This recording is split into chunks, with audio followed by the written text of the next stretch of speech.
What's up, everybody? Welcome to the first ever RSL Finals. I'm Tasteless, joined with me is State. How's it going, buddy? I am so excited, Tasteless. It has been 3 weeks of a lot of action. 4-day weeks, 12 days of StarCraft II. We're concluding it all today. We're going to crown the first champion of the RSL. Is it going to be Classic? Is it going to be Clem? I cannot wait to get started. This could not be a better finals, if we're going to be honest here. Former GSL champion versus the former world champion here with Clem. It's been an interesting road to get here. We had Classic going only through Terrans to get this far. Clem going down to the loser's bracket. He fought very well in a bunch of different matchups, including playing Protoss. Yeah, to beat Cure to get here is going to be switching back into Terran. I think this should be a real back and forth. Yeah, it's gonna be a close series. I think I would be very surprised to see a 4-0 or even a 4-1. As it is right now, Classic, his PVT has been pretty phenomenal. We just casted GSL Season 2, where he rode to a championship largely on the back of his PVZ, and now in the RSL in the playoffs, he took down Beyond in the first series. After that, I believe it was Clem, and then it was Cure. Cure was a 4-0 win. And it just feels like he's kind of the complete package right now. But Clem, he is the reigning world champion. It's very hard to count this guy out. Yeah, absolutely. Before we get started, guys, we are very proud to be sponsored by Archon Studio. They're our official broadcast partner for Season 1 of the RSL. They're working on the StarCraft tabletop miniatures game. Now, this isn't out yet, but it's going to be available for pre-order later this year. Because of their support, we were able to double the prize pool here at the RSL, which we're very happy about. And I would recommend you go to their site. I wasn't really familiar with Archon Studio before they got in contact with us. They've got a ton of great products. I'm not just excited for the StarCraft miniatures game that's going to be coming out soon, but a lot of their other products and the franchises they've represented are awesome. Yeah, it's very exciting to have them partnered up with us on the RSL. And if you want to partner with us too, you can go to patreon.com/ReviveSC2. We have a ton of different tiers available, as well as different perks. Fans have voted for players to join the RSL. They have voted for a lot of the really interesting maps that we've had so far in this season. So we welcome your support being part of us, part of our journey. Yeah, we will continue to carry the torch here for StarCraft II after EWC. I know there's been a little bit of uncertainty about what is going to be happening next here for StarCraft II with competitive play. Well, we're definitely going to have you guys covered in our long-form seasonal tournament where you can really unpack some of the best games from some of the best players in the whole world. So consider signing up for the Patreon. Your support is greatly appreciated. And of course, if you're a Patreon supporter, not only do you get to support the RSL, you also get a 20% discount. What? 20%? No, this is madness. That's stealing. You got to take this thing down, man. That's got to be a typo. It's supposed to be 2%, right? No, that can't be right. No, my merch is too cheap. But yeah, if you guys want to join us, you got hoodies, you got mugs, shirts, pins, everything a gamer needs. Yes. Everything above the waist. Yes, we don't have underpants yet, but we're working on it. We got a bunch of great stuff on the merch shop, and it's just another way to support our tournament. So yeah, definitely go to tastelessreds.com and check that out. And we also, if you can't sign up for the Patreon or you can't buy any merch, that's okay. What you can do is follow our YouTube channel, or I guess subscribe to our YouTube channel. It's at Revive SC2. We are pretty quickly growing the YouTube, but the more the merrier, right? StarCraft II performs very well in the YouTube algorithm, so we just want to get a bunch of eyeballs on our VODs, a bunch of likes, all that, so that we can continue to reach as many people as possible, as this tournament is still very new. We're also on X. The team has been great about keeping everybody updated on X, so we can follow all the RSL news over there. Yeah, the RSL team's done a great job, not just on X, but also having that new spoiler-free playlist on the YouTube, if you guys want to check that out, as we take a quick look back at Season 1 and how we got here. And I mean, Classic all the way coming in, 3-2 over Bjorn, 3-1 over Clem, 4-0 over Kier. This guy just keeps getting better at PvT, and it feels like there's basically no holes in his play. But as we saw from Clem, I mean, he took down Kier with his PvT. He's one of the best PvT players in the world. He is arguably the best Terran player in the world. And so I feel like if anybody can solve Classic's safe, solid, defensive style in a best of 7, it might just be Clem right here. Yeah, this has been wild. Seeing how strong Classic's PvT is, he's got a very kind of slow, steady, conservative approach to the game where he's going to get for a fairly early Psystorm. We have seen him go for Colossi with Thermal Lance as well early on, but basically just accumulates different types of splash damage, never really necessarily attacks into the Terran, just keeps growing. And a lot of times you just see the Terran running into a wall over and over and over again. Clem, he did take a game off of Classic earlier, and even though it was a 3-1 where Classic, obviously came out on top here, he's in the winner's bracket, Clem did put up a pretty good fight in each of those games. So I guess the big question I'm asking myself here is how exactly is Clem going to adjust and modify his play style so that he's more viable here against Classic? Because one thing that's been clear about Classic in this tournament is that he's got a formula that he's working with. He doesn't really care if you know what he's going to do because he's so good at doing it, so bulletproof, so solid, that it kind of doesn't matter. So how will Clem take him down? Yeah, and what's been really impressive for me from Classic is that, basically every game he is playing defensive up until he goes to 3 or 4 bases. He's liking that, passive, macro-oriented style, but he has kind of a range within that style. It is not literally the same copy-paste build from game 1 all the way to, say, game 4, game 7. Right. In a long series like this one, we have seen him mix in Phoenix openers. Sometimes he goes for a really fast third if he thinks he can get away with it. Sometimes, instead of a fast third, you might see him really hunker down on 2 bases, get a robotics facility up for some extra robo units, go for Storm before even taking that third Nexus, and that's probably the most challenging thing for a player like Clem, to look at Classic's playstyle and be like, okay, well, how do I break this down? Because Classic is just so good at making these very tiny adjustments on the fly. Yeah, and with Clem, he doesn't tend to SCV pull all in very often, at least in a lot of the games that I cast. Doesn't mean he can't do it here, but also Classic seems to be pretty immune to that, especially if it's like a 2-base Storm into a 3rd base. Either way, I expect these to be pretty long games. I don't think there's going to be anything too cheesy, at least on the Protoss side of things. And it looks like we're actually ready to get into game 1 here in the grand finals of the RSL. Clem spawning here in the top left as the red Terran, Classic in the bottom left as the blue Protoss, as this best of 7 grand final in RSL Season 1 is going to be kicking off. I cannot wait to get into the action here in game number 1. I am so curious about what Clem is going to do. That we have seen Classic just do build after build of these very slight deviations of this safe standard play, reminiscent of Rain in his peak in StarCraft II, Stats in his peak in StarCraft II, and there always is the potential in a grand finals like this one for someone like Classic to mix it up and start getting a little bit aggressive, but I was thinking the same thing when he went against Rogue in the GSL Grand Finals. I was thinking, okay, eventually the mix-up is going to come in, and it never did, and he was still the champion.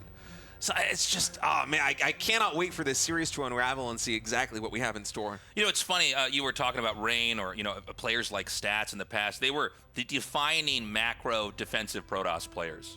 There's always memes that Protoss is kind of a cheesy or a deceptive race, and it's not always been true, actually. We've had eras where the most solid conservative players that really just kind of tech and push and grow on the map are the best in the world. And it went away. It went away for, I want to say, maybe 6 years. We didn't really see that much of it. The best Protoss in the world were instead players like Hero, who were explosive, who could mix things up, who even if you knew they were going to cheese you, you didn't know what kind of cheese it was going to be. And, you'd end up losing anyways. But now with Classic, at least within the frame of PvT, he is proving that he can absolutely slow cook the game into a situation where the Terran really can't do anything about it.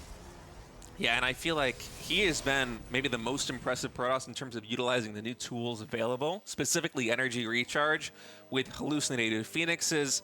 He makes these very slight adjustments in his build that, if you're not really looking out to it, it might just look like the same game being played over and over and over again, where he goes into Storm, he goes into a third base, eventually he'll go in for Colossi, but he does it in a way where he knows that his opponent, the Terran, can't really exploit any of the weaknesses that he's creating because there are none. He's just completely rock solid.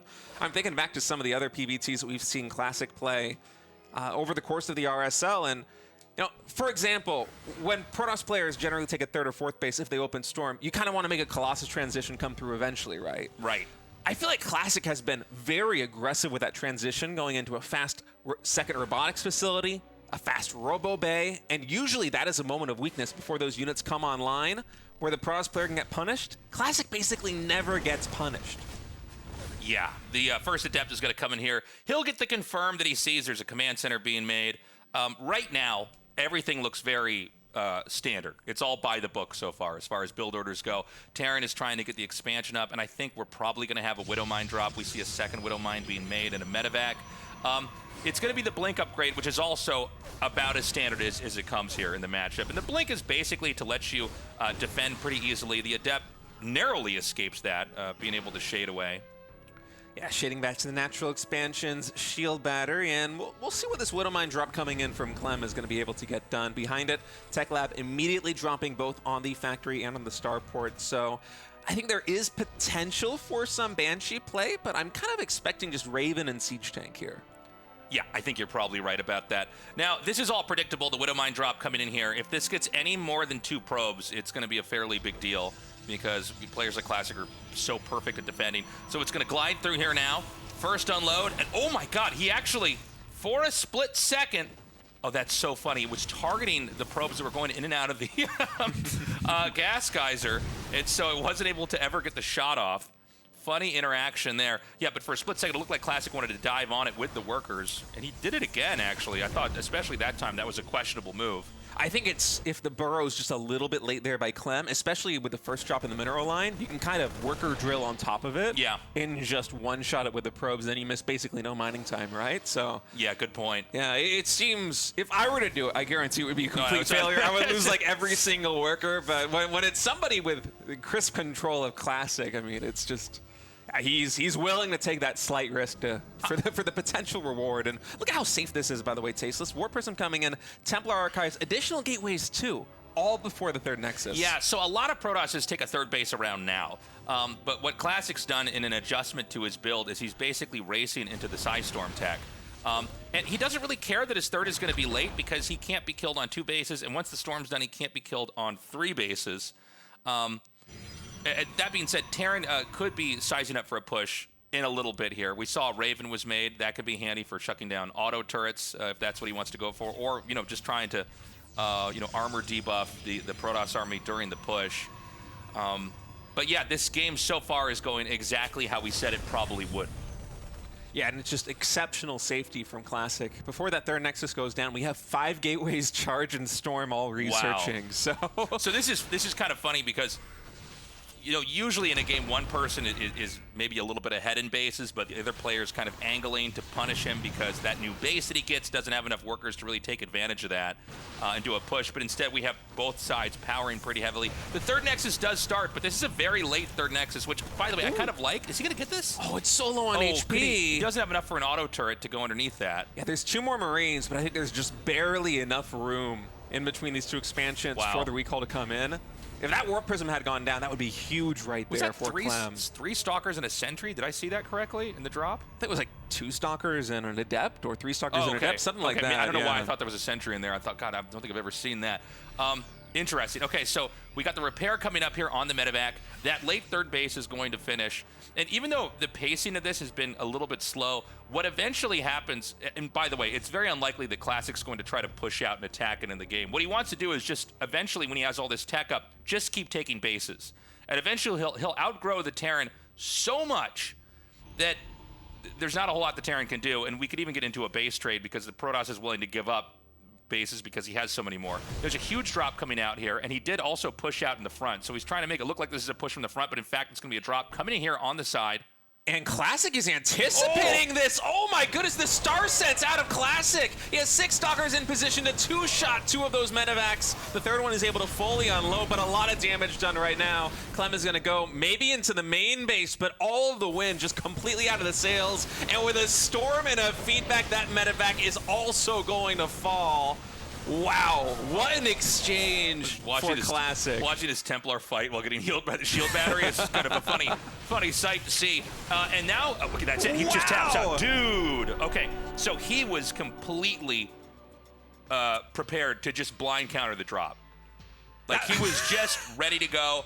I liked what Clem was doing. What he does is he pushes out initially with an army that looks pretty threatening, right? And a lot of times that's going to force the Protoss to assemble their whole army to try to fight that, to force siege mode, to delay the push. And then what happens is the drop gets into the main. And what Clem wants to do is try to just slow down development for Classic to where he can eventually wind up with a big attack that would then end the game, but it didn't happen there. Yeah, I'm so curious what it was that clued Classic in that there would probably be a big drop coming. Yeah. I'm not actually sure, because you kind of do expect there to be some drop play coming through when you open the way that Classic did, because, again, it was like 5 gateways, charge and storm, all before third Nexus. Clem is not going to be attacking that from the front. If you want to get damage done, you're going to be going for a drop. So maybe it was just that calculation. Well, also, you both spawn. That's a weird map because you're both on the left side, right? Right. Which means, like, there's only really one way to get into the main. When you have maps in diagonal spawns, sometimes there's a little bit more of a guessing game, right? If you try to hard counter a drop on one side of the map and you're completely out of position, it's really bad, right? But I guess on that spot, there's always going to be this clear lane the medevacs would take to go there. But blind counter or not, maybe there was something that telegraphed the drop earlier that we missed. But, I mean, Classic was completely prepared. Yeah, guys, again, if you want to be a part of supporting the RSL here as we finish wrapping up Season 1, we welcome you to join us at patreon.com/Revive SC2. Yeah, you know, we no longer, the StarCraft as a game doesn't have the same kind of publisher support that it had before, so it's going to be in the hands of the community to decide what kind of future StarCraft II has. We've already had a great amount of support. You guys mean the world to us. If you haven't signed up already, consider doing so. We have different tiers depending on what you can afford. The higher the tiers, the more you're going to get out of the experience on the Patreon, including the rights to vote. You can get your name in the credits here at the end of the show, and we're getting closer and closer to our goal of actually doing an offline event. So we would basically rent out one of these big esports arenas or studios here in Seoul and host an event where you could come down and watch live. We're going to take a short little break here in the finals. When we come back, we're going to go to Game 2 with Classic versus Clem.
Welcome back, everybody. Thank you for waiting. We just wrapped up Game 1. I'm joined here with Gemini. State is off the desk for now. And I don't know, what did you think about that game? Yeah, it was pretty cool. I mean, I think it was a lot of what we come to expect from Classic overall. I mean, he's been doing very good with those styles. I thought it just ended so quickly, that one game, just suddenly, just like he catches the double drop, which was like such a cinematic moment as well. Like the drops like coming in and then suddenly the Blink Stalkers come from the bottom. We didn't actually see that on the screen just yet. And it was just like, oh my God. Like, and then the game just kind of ended 30 seconds later with just an immaculate defense. So yeah, it was kind of fun in that regard, but also unexpected for that to just suddenly wipe Clem off the map in like 7 minutes. Normally you can see the trajectory of the game and you're like, okay, it looks like he's going to win. Maybe this will be turned around. That game like suddenly ended. And you know, when you think about it, there's not much that can go worse than just having in the mid game your medevacs full of units sniped. Yeah. Because you're not trading. It's not like stuff's fighting and maybe someone gets the upper hand and wins the exchange. It's like you just lost everything. Yeah. And you know, I can't really say that I blame Clem for tapping out after that. Because he knows exactly what Classic's going to do. Classic's not going to then take his army and attack across the map. He's going to take 2 more bases and sit there and get more tech. Yeah, it would have been very difficult for him. I mean, that was a huge amount of momentum just immediately lost out of nowhere. You don't expect that to happen, so a bit unfortunate. But we will be going into map number 2 in just a moment here. Kill Switch will be the next map, which has given us some pretty interesting games overall so far this season. One of the new maps that we've thrown into the map pool here. So I'm curious if it's going to make for some kind of interesting strategy. Last time these two played in the upper bracket, it was this map that Classic tried to go Phoenix on as well, which was the only Phoenix map that I feel like we've seen in any of the PVTs so far this tournament. So to be fair, he lost that game as well. Yeah. So I'm not quite sure if he's actually going to do that again. But this map does lead to some different selections of the build orders. Yeah, this has been a fun map to cast on. Obviously, it's an extremely different map than the one that we previously had on. You know, the last game ended. Hello. Speaking of interesting strategies. Okay. So, you know, I was saying that this probably wouldn't happen today. I'm happy to say I was wrong about that prediction. So he's going to do some scumbag Protoss stuff. He's got a pylon just outside the main, and it's going to be a proxied gate. And I guess, come to think of it, we've had. I think every game Clem is throwing the command center down at the low ground, right? It's 2 gates? Oh my God. What is this, 1998? Last time I've seen that. What? Oh my God. He's going to make 2 gates? This is so committed. This is going to be maybe the first cast we ever have where there's no warp gate made. Yeah, perhaps. I mean, this is going to be very quick. I'm imagining.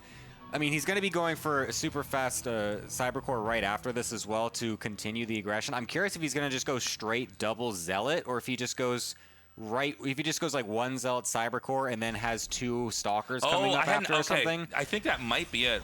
I'm not sure exactly how the minerals maybe will work out. Maybe you actually just get both. Maybe you do 2 Zealots. Okay, yeah, so it's core, but maybe you have 2 Zealots. Yeah, that's exactly what it was. So it's going to be 2 Zealots into 2 Stalkers. Nice. So this is extremely surprising. You know, a second ago I was going to talk about how like last game ended with a big drop, getting shut down, but this map, you know, drops are a lot stronger because of the way the map is shaped. It doesn't matter anymore. Yeah. But I don't think I have cast this in a game. I've definitely seen people do cheesy stuff like this, but I don't think I've actually ever cast a professional game where this has happened.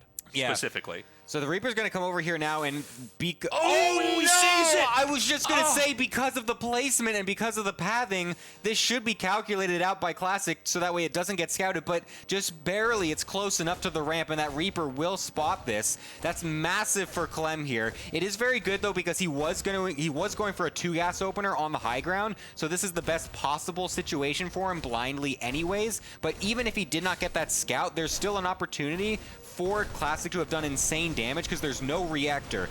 There was a reactor, but now it's been canceled basically. So now he's able to get a few more units out, trying to get this bunker up, and the supply depot also needs to make sure that that gets repaired because if that goes down, then this is really opened up here for Clem. It will get targeted down, but we do have a Widow Mine up at the front, but barely walks just past it, and now things are going to get really confusing for Clem. Yeah, this this is brutal. The Zealot's low, the Stalker goes down. The SCVs are going to come in here. They're going to surround this. The Zealot is finally taken out. Now, the Stalker actually can still do quite a bit. There's another Stalker here in the front. It looks like he wasn't paying attention to that one, but he pulls it away at the last second. And you are happy to just keep running with this Stalker because if workers are not mining, there's minerals not coming in. You can see the display right here at the top of the screen. Yeah, and behind this is also a Nexus from Classic, so this is not 100% all in. He is going to lose this Stalker in the main eventually, but an Adept has shaded into the main base as well, and so that will be able to kill off the Marine. Will be able to dodge around the SCVs as well, just barely scoots out somewhere. I think it went all the way back down to the natural, so that does stay alive for now. So he needs to plug this entrance, or the Shades are just going to keep coming in.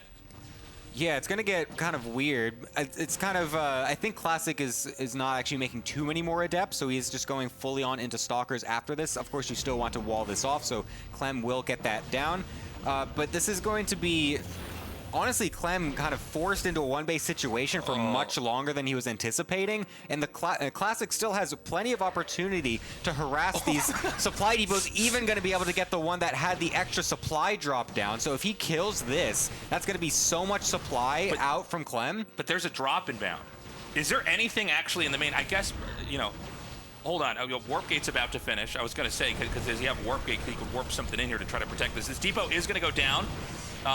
Not quite supply blocking Clem, but nearly doing it. He's going to recall the Stalkers back home, so the drop has to be happening now.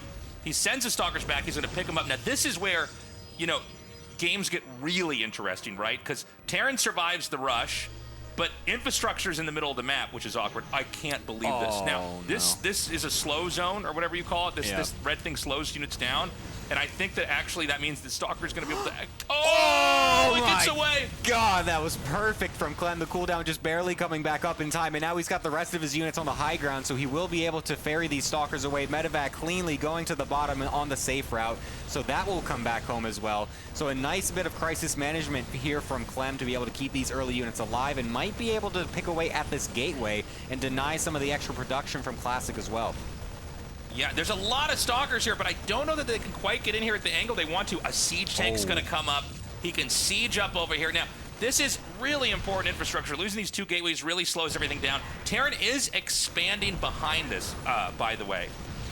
Worker count right now, Clem is actually down quite a bit. I'm almost stunned when I look down at the bottom of the screen. It's 40 to 24.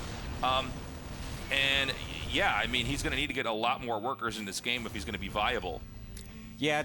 Even though that was really cool in the middle to keep that medevac alive on a lot of the units and honestly destroy two of the gateways, it's still not a great situation for Clem. He's, up until this point, been stuck on one base this entire time, while Classic has been trying to saturate up a second base himself, and he's going to be having Blink halfway done. He's got his 40 probes out. He's going to be doing pretty well economically, whereas Clem is the one that is just constantly playing from the back foot on this entire game. The early harassment, while it wasn't game ending and maybe Classic kind of wanted it to be, it was definitely more than enough to put himself in a very satisfying position. Yeah, and you know, the game does slow down a little bit here now. But, you know, Classic, obviously his intention was to end the game immediately, right? Post-rush games are always super fascinating because each one is a little bit different, right? It's not like you both have these build orders you start out with and we kind of know where they're going to end up because, you know, different numbers of workers are killed or certain techs are killed. This is so funny to me that this actually slows that down so much. Yeah. The workers going in and out of the gas like that. He's going to intercept. Oh, never mind. This is just a suspenseful game, but Medevac's barely getting away at the last second. Yeah, that was honestly not bad from Clem. Even though it only killed 2 workers, denying the mining for that long in a game where the economies are pretty low overall is pretty good as well. This observer coming in will be able to scout that there's going to be Banshees coming out onto the map. However, I don't believe he saw the other ones at the top side. So these ones will be revealed just now. But a massive amount of Blink Stalker is going to be coming into the main base, and completely unprepared is Clem. All of his units in the natural, even though he's got plenty of tanks, he didn't expect these to come up at this point. But the double Banshee coming into the natural at this time is excellent. No defenses here whatsoever. Second observer coming down to the natural just now to be able to help against this. But this is going to do a lot of damage. 12 workers are already dead with more to follow. So, I mean, this is really starting to stack up. 15 kills. I think we're going to get to 20 before it's over here. And right now, this actually puts Clem at a worker lead. So, I mean, with all things that have happened this game, and this is one of those games you can basically never recreate because there's so many unique circumstances about it. The reality is that Clem is in a very healthy position right now.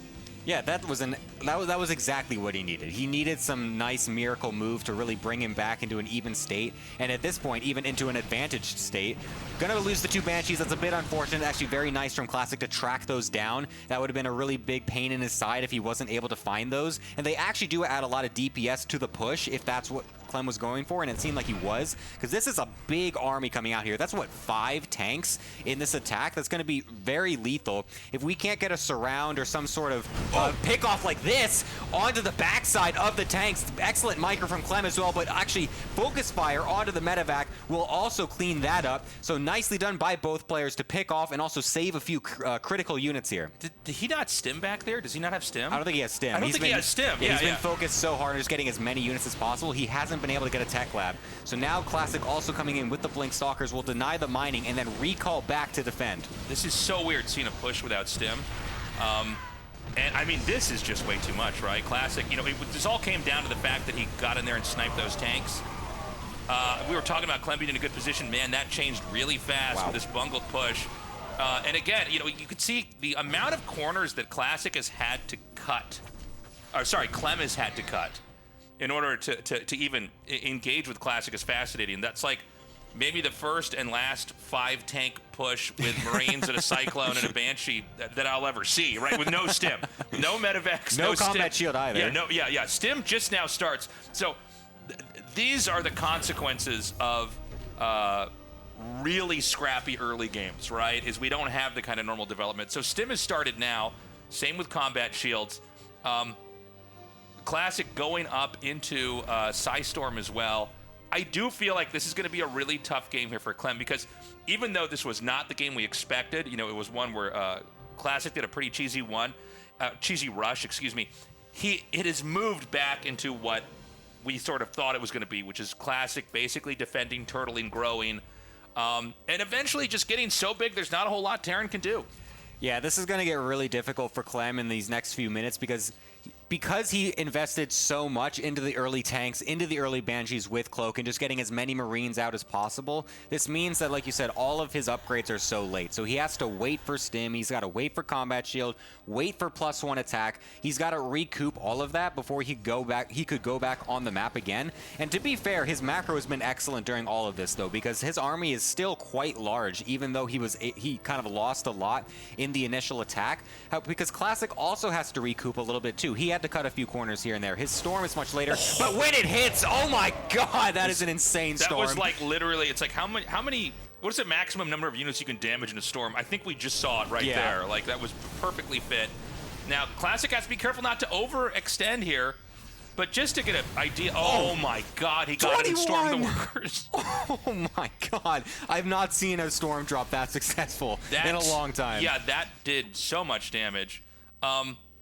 But, you know, just to get an idea of where we're at, I mean, Protoss is now up to 4 bases. Terran just took a 3rd, but, I mean, he's lost so many workers. He's going to lose even more here.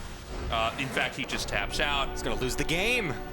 Man, I mean, that was quite the game. That was entertaining, man. That was I really didn't know who was going to be winning that entire time.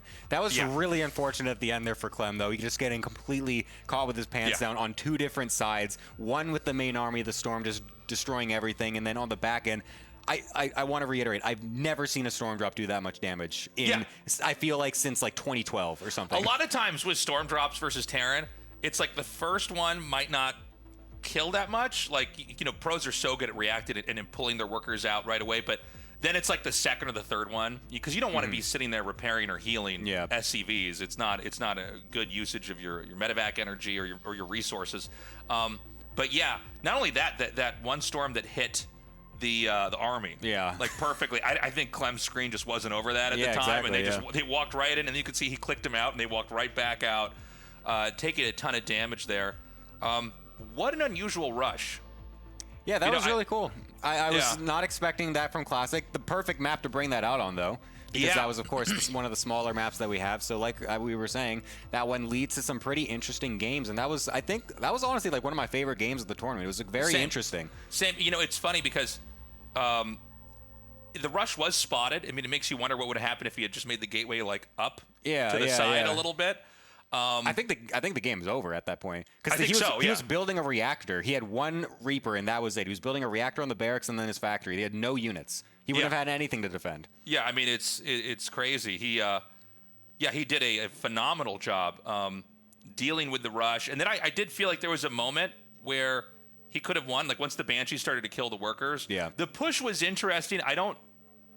If we could go back in a game, that would be one I'd like to look at because I didn't even realize he didn't have stim until we saw the fight happening. Yeah, yeah. And I'm thinking, why does this look so different? I'm like, oh, because I never see pros not stim when a fight happens, yeah, right? yeah. That's just something that you always see. Maybe if he had gotten the 5 tanks into a better position. Yeah, that was critical Yeah. from Classic. Being able to flank those and get 2 of them and the medevac Yeah. was actually huge. If all of those are left to be staying alive in that engagement, I think that does look much different from Clem. Yeah, it was crazy. I really enjoyed that game. Guys, if you're watching right now, do us a favor and subscribe to our YouTube. What we're doing here is we're making seasonal StarCraft tournaments.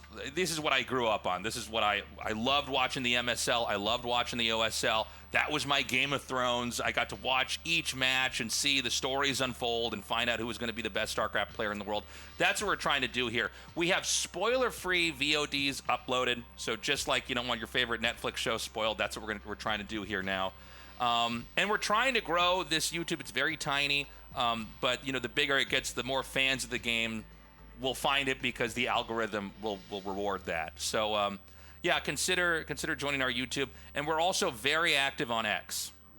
Yeah, lots of stuff being posted there. We got all the match previews. We got all the results happening as well to keep you updated whenever everything's happening. We got some memes thrown out there every now and then. We got a GIF of you doing a funny dance or something like that, I think. I didn't know about that. Is that true? Okay. You're doing like a whoa, Yeah. kind of thing. But yeah, it's please make sure to follow all that. It really helps us out. Yes, please. And I think we're going to take a short little break here, guys. Right now, Classic with a 2-0 lead in this best of 7. The question is, can Clem come back, or is Classic going to get closer and closer to closing this out? We'll be right back.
Welcome back, everybody, to the RSL Season 1 Finals. We are getting ready to go into game number 3 between Classic and Clem.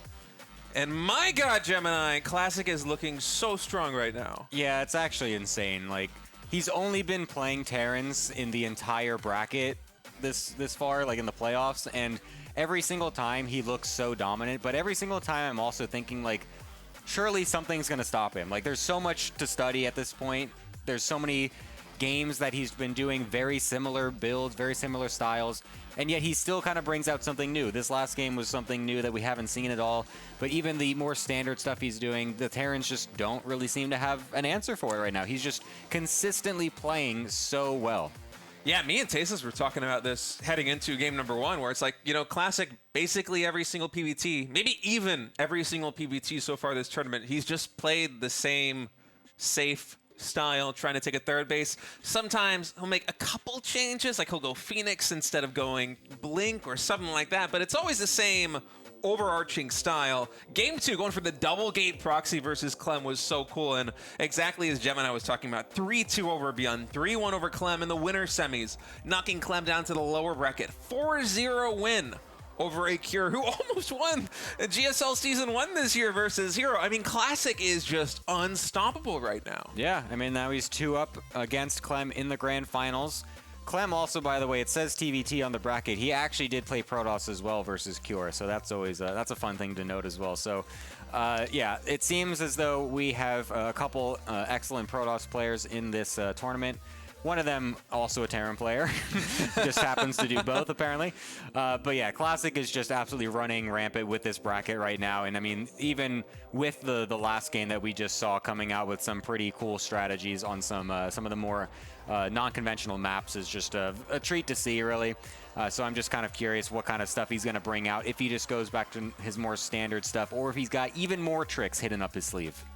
Yeah, of course. And as we have a little bit more time to kill before that game number 3 kicks off, if you guys are a Patreon supporter, you get 20% discount off on all Tasteless Lord. TV merch. That's almost 30, man. It's almost even 25. It's more than 15. It's crazy. I can't believe how much of a discount. Yeah, fellas, hop on over to tastelessthreads.com. They have more merch than just the stuff that you see right here. Got the RSL Revival, you know, the hoodie, the shirt, and the mug if you want to support the tournament, but also Tasteless has so many cool t-shirts. It's basically all that he wears. Yes, like, no, literally every single time that I see this guy outside, he's got a shirt of his own face on it every single time. It's like, man, he just walks around with that. I remember when he told that story in the RSL, it was like maybe a week ago. He's like, he went to a bar and like the bartender's like, is that your face on the t-shirt? And he's like, yeah, it's like my merch. She's like, you wear your own merch? Lame. And just walked away, dude. That's so funny. Anyway, guys, our game number 3 is now finally loaded up. Classic leading 2-0. Clem spawning in the bottom right, Classic in the top left. It's starting to feel like it might be a 4-0. And I came into this... Don't say that, Steve. I came into this series today fully expecting this to go the distance. Like, at least a Game 6, probably a Game 7. I mean, I look at Clem and I see arguably the best Terran player in the world right now.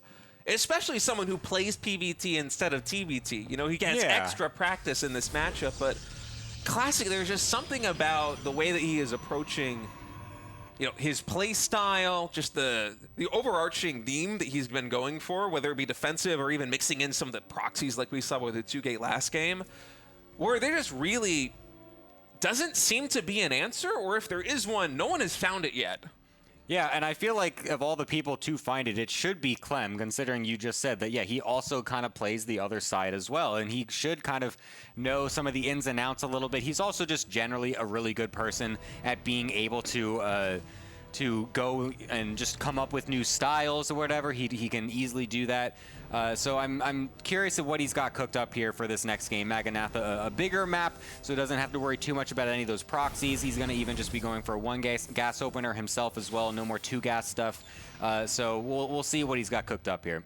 Yeah, and I like going for a 1-gas opener here as Clem because, you know, the 2 gases, they just really haven't been working out very much. I think versus Cure, I'm trying to remember how many games Cure opened 1 gas instead of 2, and I feel like basically every game was a 2-gas build. Yeah, but he really did like it. Classic, in his approach versus these 2-gas styles, has been so respectful for the aggressive potential of Terran. Like, we will see him go for Storm and Charge in 5 gateways before taking the third base if you do a 2-gas opening against him, right? We saw that in game 1 here versus Clem. And against a Protoss player that is that reactive and also just that persistent with the scouting, I feel like just because of the way Hallucination Phoenix works right now, you really can't get too much done with these 2-gas openings. So I like this adjustment coming in from Clem. For sure. By the way, there's also a giveaway going on in chat right now if you want some of that RSL merch. I believe the thing is !enter, so you can go ahead and do that in chat. Maybe get yourself some free swag. Would be pretty cool. But for this game, we're going to be going into a Twilight Council, yet again from Classic, so not unexpected there. I would be surprised if he does anything outside of a Twilight opener, to be honest, this series. The one game he tried the Stargate Phoenix build in the upper bracket, the other series against Clem just didn't work at all, so once he went right back to the Twilight stuff, it was totally much better for him. And even just walking gun-ho into the main base with the Stalker is very, very bold there. Only loses half HP, not the worst thing in the world, but if you actually lose this, which he actually kind of could, although he does have the second Stalker coming in to help it out, so that's very nice. Without that, that means that Hellion could have actually chased that down. It would have been not the ideal situation, but now with the second Stalker, this does look a little threatening. Yeah, there's a lot of micro potential here for Classic. Only really the Hellion can close the distance and get consistent damage done on these units. It looks like one of those Stalkers is going to go down. Clem, will you sacrifice the Hellion to do it? He will, but now, as far as Classic is concerned, I think you're kind of happy with this trade. It does always suck to lose a Stalker this early, but just having all of those Marines so low on HP and being able to see every unit the Terran has produced up until this point, the Hellion, the Widowmine, the Marines, it's going to give Classic the confidence to throw down this third base. Yeah, he just kind of sees exactly what's happening, knows that there's not going to be any super crazy aggression. A Marine and Mine drop is not something you need to worry that much about. That Marine drop was crazy. The fact that it actually it gets the Stalker kill because it somehow body blocked it on the corner there. That's excellent from him. So that's actually not what Clem maybe even expected to get from that. But now he's got to be very careful because his medevac is super low. If it gets killed off with all the units inside, basically, oh no, it takes a turn for the worst. And the Mine also getting killed or getting forced to trigger onto a random probe in the middle of the map means that does basically nothing. Oh my god, what an absolute disaster here for Clem. Yeah, the opening was so good with the initial catch on that Stalker, but Classic has just produced so many units out of these early gateways that he has the Stalker count to completely encircle that low HP medevac in the middle of the map. And you know, for Clem, he did go for a Liberator. That's what we see moving around the top right side of the map right now, as our observer Mapu is pointing out. So there is still some aggressive potential here for Clem, but no, ideally he would be pairing this up with like a drop coming into the natural expansion of the third base at some stage, right? As it is, a Liberator just kind of going gung-ho into the main base with Blink none probably is going to get too much, you know, accomplished. Yeah, it's really not that difficult, especially when you already have 2 Stalkers prepared. This is going to get absolutely nothing. Clem realizing it just walks it right back. We'll wait for a more opportune moment.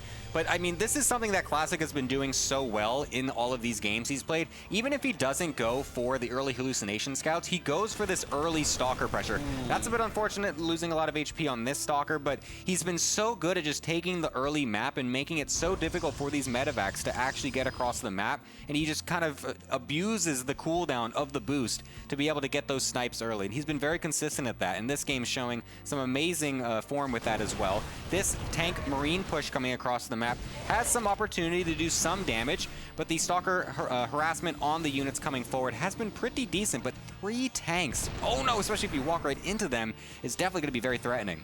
That's some low HP Stalkers here on the high ground. Charge only just now starting, so it's going to be slow Zealots and Stalkers as Clem begins to push up the ramp, while this Liberator already gets 3 kills there in the main base and forces that mineral line to evacuate. But a lot of these siege tanks, actually, yeah, they're just going to unsiege, take that fight, and then move even closer to this Nexus. Now, additional gateways are finishing. We have 4 units warping in right now for Classic, but that Nexus is taking a lot of damage. Gemini Immortal coming in.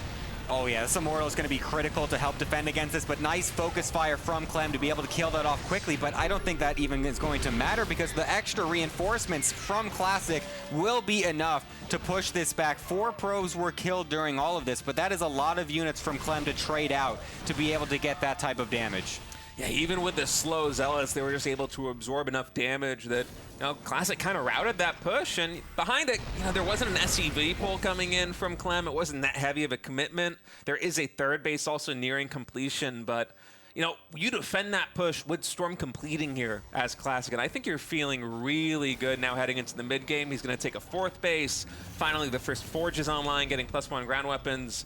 Unless I'm mistaken, Clem, he only has infantry weapons level 1, has not started armor, only just now hitting that on the production tab. So the upgrade differential, even though Classic delayed that Forge quite a bit, it's not that significant yet. Yeah, usually the Terran can find an opportunity to be kind of ahead in upgrades. It's kind of rare as a Protoss player that you find yourself ahead in that regard. Just the way that the build orders generally work out, we don't really get fast forges anymore. So to have not the craziest differential in that regard is definitely good for Classic as well coming into this.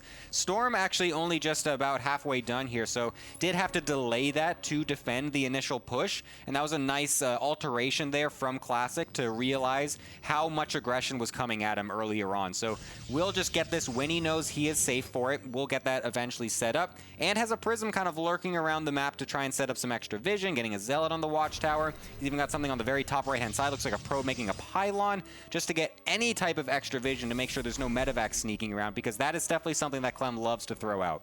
Yeah, I love these spider pylons here at the 12 o'clock and on the top right. Classic has been known to mix in proxy gateways alongside these pylons occasionally. Yeah. I wonder if we're going to see that over here by the 3 o'clock position. As I it is wish right he now. does. Yeah, it would be great. It worked so well before. I think it's a very underutilized tool that we Protosses should be doing more. All right, Army now coming over here onto the right side. Classic is gunning for a fight. Look at this. Second Robo and Robo Bay also coming online behind all of this, so there is going to be a Colossus transition, but I believe Classic has identified Ghosts probably aren't out just yet, so there's likely a window to get some damage done with Storm. Is looking at the minimap, he is pushing into that third base, but nice SimCity by Clem is going to keep Protoss at bay for now. Oh. Big Storm, though. That is going to be some nice damage. If you can get a second follow-up one down there eventually as well, that would be super sick, but looks like Clem will be able to force him back for now. A nice defense in the main base, so 7 SCVs going down. It's pretty decent, but it's not the end of the world. Nice Storm on the left-hand side of the bio here as well. Needs to be careful with this Warp Prism, make sure it doesn't just go suiciding into the army.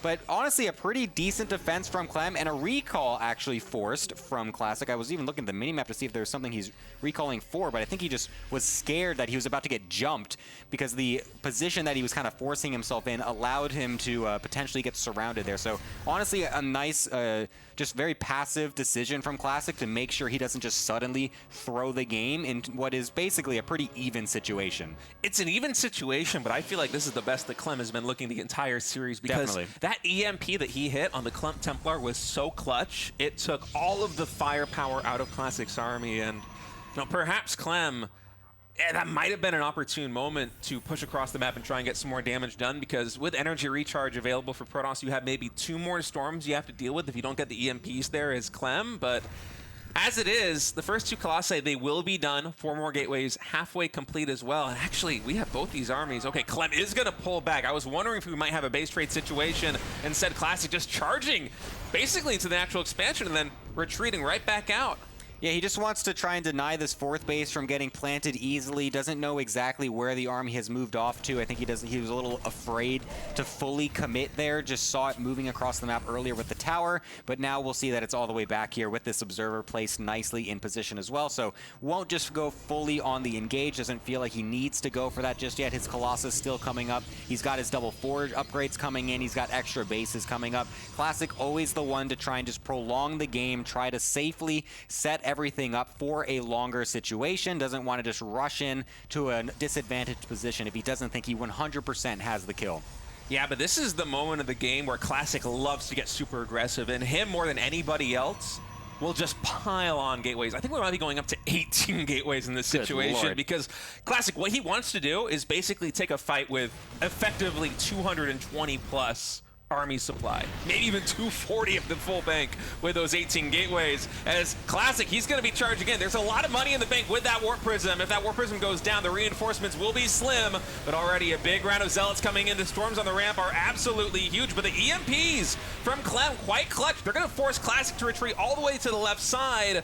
But, you know, that wasn't Classic's full army engaging on the top of that ramp. The Colossi will retreat back to safely, and the Zealots were able to take down 24 SCVs during all of that, in addition to the expansion. Yeah, that was actually a great engagement from Classic, abusing the fact that Clem was a little bit out of position there. Just got in between the two bases on the high ground, forcing Clem up into the high ground itself. Now there's actually very little anti-air, so these Colossi will get kited down from the Vikings, but there's so many Zealots on the ground. The Bio is actually having a little bit of a hard time too. Will have to shove away for now. Nice storm on those Vikings to keep those away, but not before they actually get the other Colossus kill. So a bit of a reset from both players, but still Classic coming up ahead because he's got so many more bases coming up on the bottom left-hand side as well, whereas Clem is now forced back onto only 3. And that Warp Prism staying alive. I mean, with, what, 20 gateways or so that we have right now for Classic, the Remax potential is absolutely through the roof. And Clem, he's going to try and take down one of these bases. Nice EMP there on the Nexus. Just try to reduce the shields a little bit, prevent any recall shenanigans coming in from Classic. But there's so many more bases right now for Protoss. The entire left side, barring the middle, has been completely taken over by Classic. And now the drop coming into the main base. There's hardly a position to drop into with all of these gateways. And a massive recall now into the main. Should eventually force this back, but actually the SimCity kind of working against Classic here.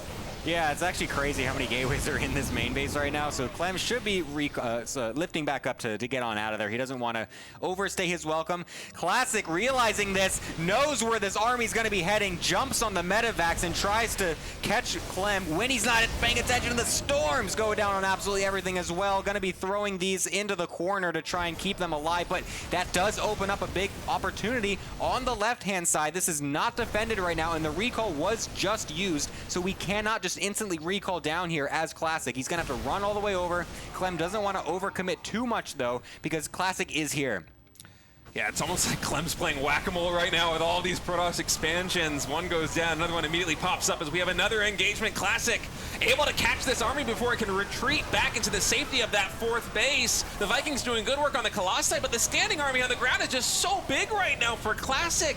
The Bio completely encircled. And the planetary, yes, it will complete, and that 4th base likely will stay alive, but the supplies really tell the story right now. It is a near-max Classic with 3K resources in the bank, and he's going to charge down this PF. And I was talking earlier how it's very rare for the Protoss to be ahead in upgrades against the Terran, just how it generally works out. He is on 3-2, way above the Terran opponent as well. A 3-0 to go with that. So far from Classic, he's looking absolutely unbeatable. Classic is so good right now. It is kind of stunning. Yeah.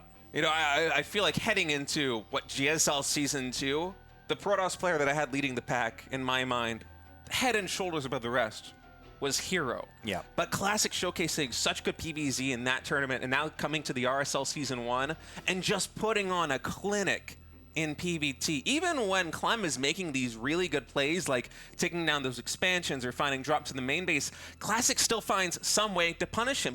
Yes, the drop, it kills the Nexus at 12 o'clock. It's then able to get into the main base, takes down some of the infrastructure. He catches it. Only 2 medevacs survive. And then, yes, Clem, he took down the gold base in the bottom left, but Classic was quick enough going back down that he encircles it. There's no medevacs there. You can't retreat. As Clement, suddenly your full bioforce is getting encircled. And then the momentum just keeps building and building and building. I mean, Classic, once he gets online with like 4 or 5 bases and reaches nearly 20 gateways, I do not know how you stop him. But the early game is just so solid, Gemini. Yeah, I can't really believe, honestly, what I'm looking. It's like perfect movement. It's perfect positioning. Sure, he maybe gets caught off guard a little bit here and there, but because he takes so many bases throughout the map, it doesn't really matter if he loses one here or there. He can just move the workers somewhere else as long as he keeps them alive, just go around. He's been just looking so good.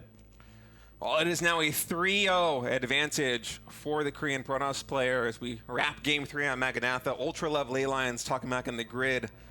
The only maps remaining in this series, but, I mean, Classic just...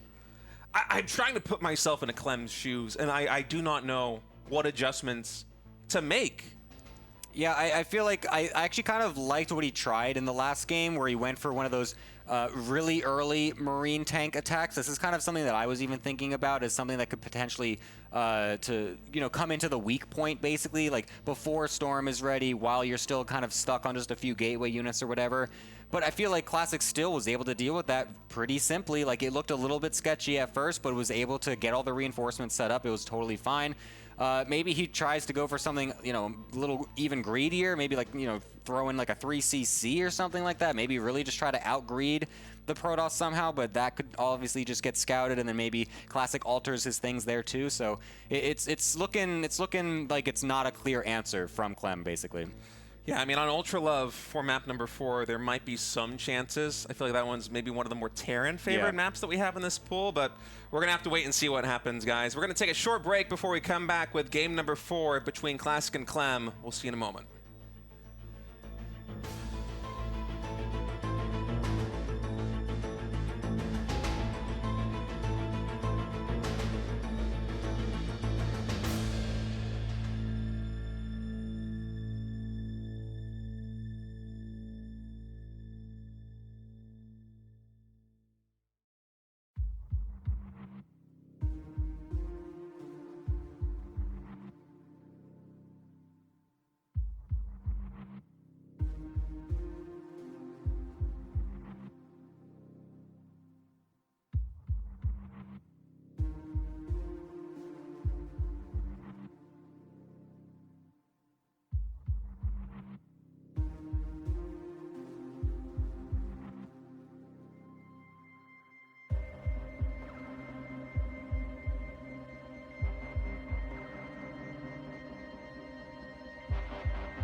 Welcome back, everybody. Thank you for waiting.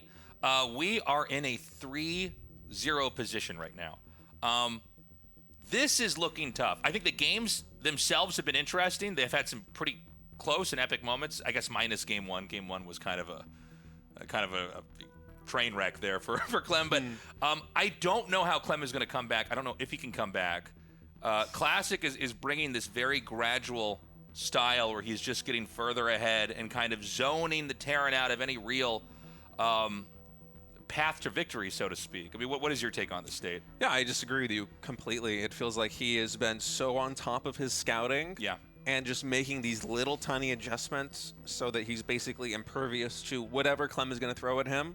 I think that's probably the most impressive thing to me about Classic's play is that he's being really conservative. Like, we will see him when he goes for these third bases sometimes. Like, he'll go like Robo and Storm before taking the third base. You look at the worker counts, Protoss does not have an economic lead. He is so confident in his mid game and his late game. He's not like basically 90% of the Protoss players I feel like I watch. Yeah. Either like in high GM or even some of the pros who are so aggressive with their expansions that it opens up a weakness. Yeah. And if it pays off, of course, you're in a tremendous position. But Classic's like, you know what? Yeah, I don't need that big lead. I don't need this gigantic economic explosion over my opponent. I just need to survive because I am that keyed in on what I am capable of doing with my army, with the storm drops. I mean, the control's also been impeccable. Yeah, you know, usually I have this feeling when I play against a good Zerg player, but I think Clem is probably experiencing this right now versus Classics Protoss, is that I feel like I can't leave my base. Yeah. You know when you're against someone who's so good, you're like, if I go on the map at all, I always get punished. And if I don't go on the map at all, they just keep getting bigger. And it's like this sort of hopeless feeling, like, what exactly am I supposed to do to overcome this? So if Clem has an answer to that, we're going to have to find out right now, because Classic has just a gargantuan lead here with 3-0. It's Clem in the top right, Classic in the bottom left. Classic, the former GSL champion, versus Clem, the former esports World Cup champion of last year. Yeah, both defending their titles as we have a little bit of a pause here from Clem. Hopefully everything's going to be all right as we'll have Mapu check in on that. But excuse me. I feel like here on Ultra Love for map number 4, it's probably going to be Clem's best bet if he wants to do something standard and make plays happen. You know, the third to third distance, it's pretty close on this map, kind of similar to Kill Switch. It's one of the reasons why I think we probably saw Classic go for that proxy 2 gate on Kill Switch, because that was the map that Clem won against him earlier on in the bracket. But it's tough when you're down 3-0 in a best of 7, because like, do you go for a proxy like 2x Marauder or something one of these games and just completely coin flip the win? Because I feel like those kind of builds, you kind of need to mix into a best of 7 series against an opponent of Classic's caliber to win. But when you're down 3-0, it's such a gamble. Yeah, I mean, the idea is that you're going to get some of your wins. Even if you're playing from behind, you're going to get a couple of wins in there and try to catch up. I mean, going down 0-3 and then coming back with 4 wins in a row, it's so rare. It does happen, but it's extremely rare. And I don't know. I mean, yeah, a proxy is tempting, but you know, is that just going to get slapped down? I mean, one of the big features about Classic is that he's just able to defend everything so easily, right? Yeah, and a lot of that is just because his play has been, I mean, the defense is so rigorous. He does not overextend at all. And you know, it's kind of funny that you said that he feels suffocating from the Terran perspective, because I remember, I think it was like the GSL Season 1, the player intros or something, the interviews that they did behind the scenes. All of the Terran players were describing Hero as the suffocating Protoss because he is so relentlessly aggressive. Yeah. Like, he will just throw whatever he possibly can at you. And it is scary to go up against a Protoss player like that. But it almost feels like what Classic is doing is even worse. Like, I'm thinking back to that previous map that me and Gemini just casted, where Clem is trying to move across with the very first medevac to go for some kind of drop play and get some kind of damage done. And Classic just has like 4 or 5 stalkers that he's been slowly trickling out of the initial gateways, and is able to fully intercept that before it gets halfway across the map. And it's like, what do you even do against this guy. Or like in game number 1 when Clem went for the 2 or 3 medevac drop and the Raven also coming in, and that entirely just floundered. Classic just had the game sense to catch that on the left side of the map of Persephone and completely clean it up. I mean, yeah, there's many different ways that Protoss can be suffocating, but I feel like going up against what Classic is doing is probably the most frustrating thing from the Terran perspective if you want to get aggressive. Yeah, I mean, it's a very, very tough style, right? It's one where he's just going to get all the pieces of the puzzle, and it doesn't feel like there's an easy way to stop him.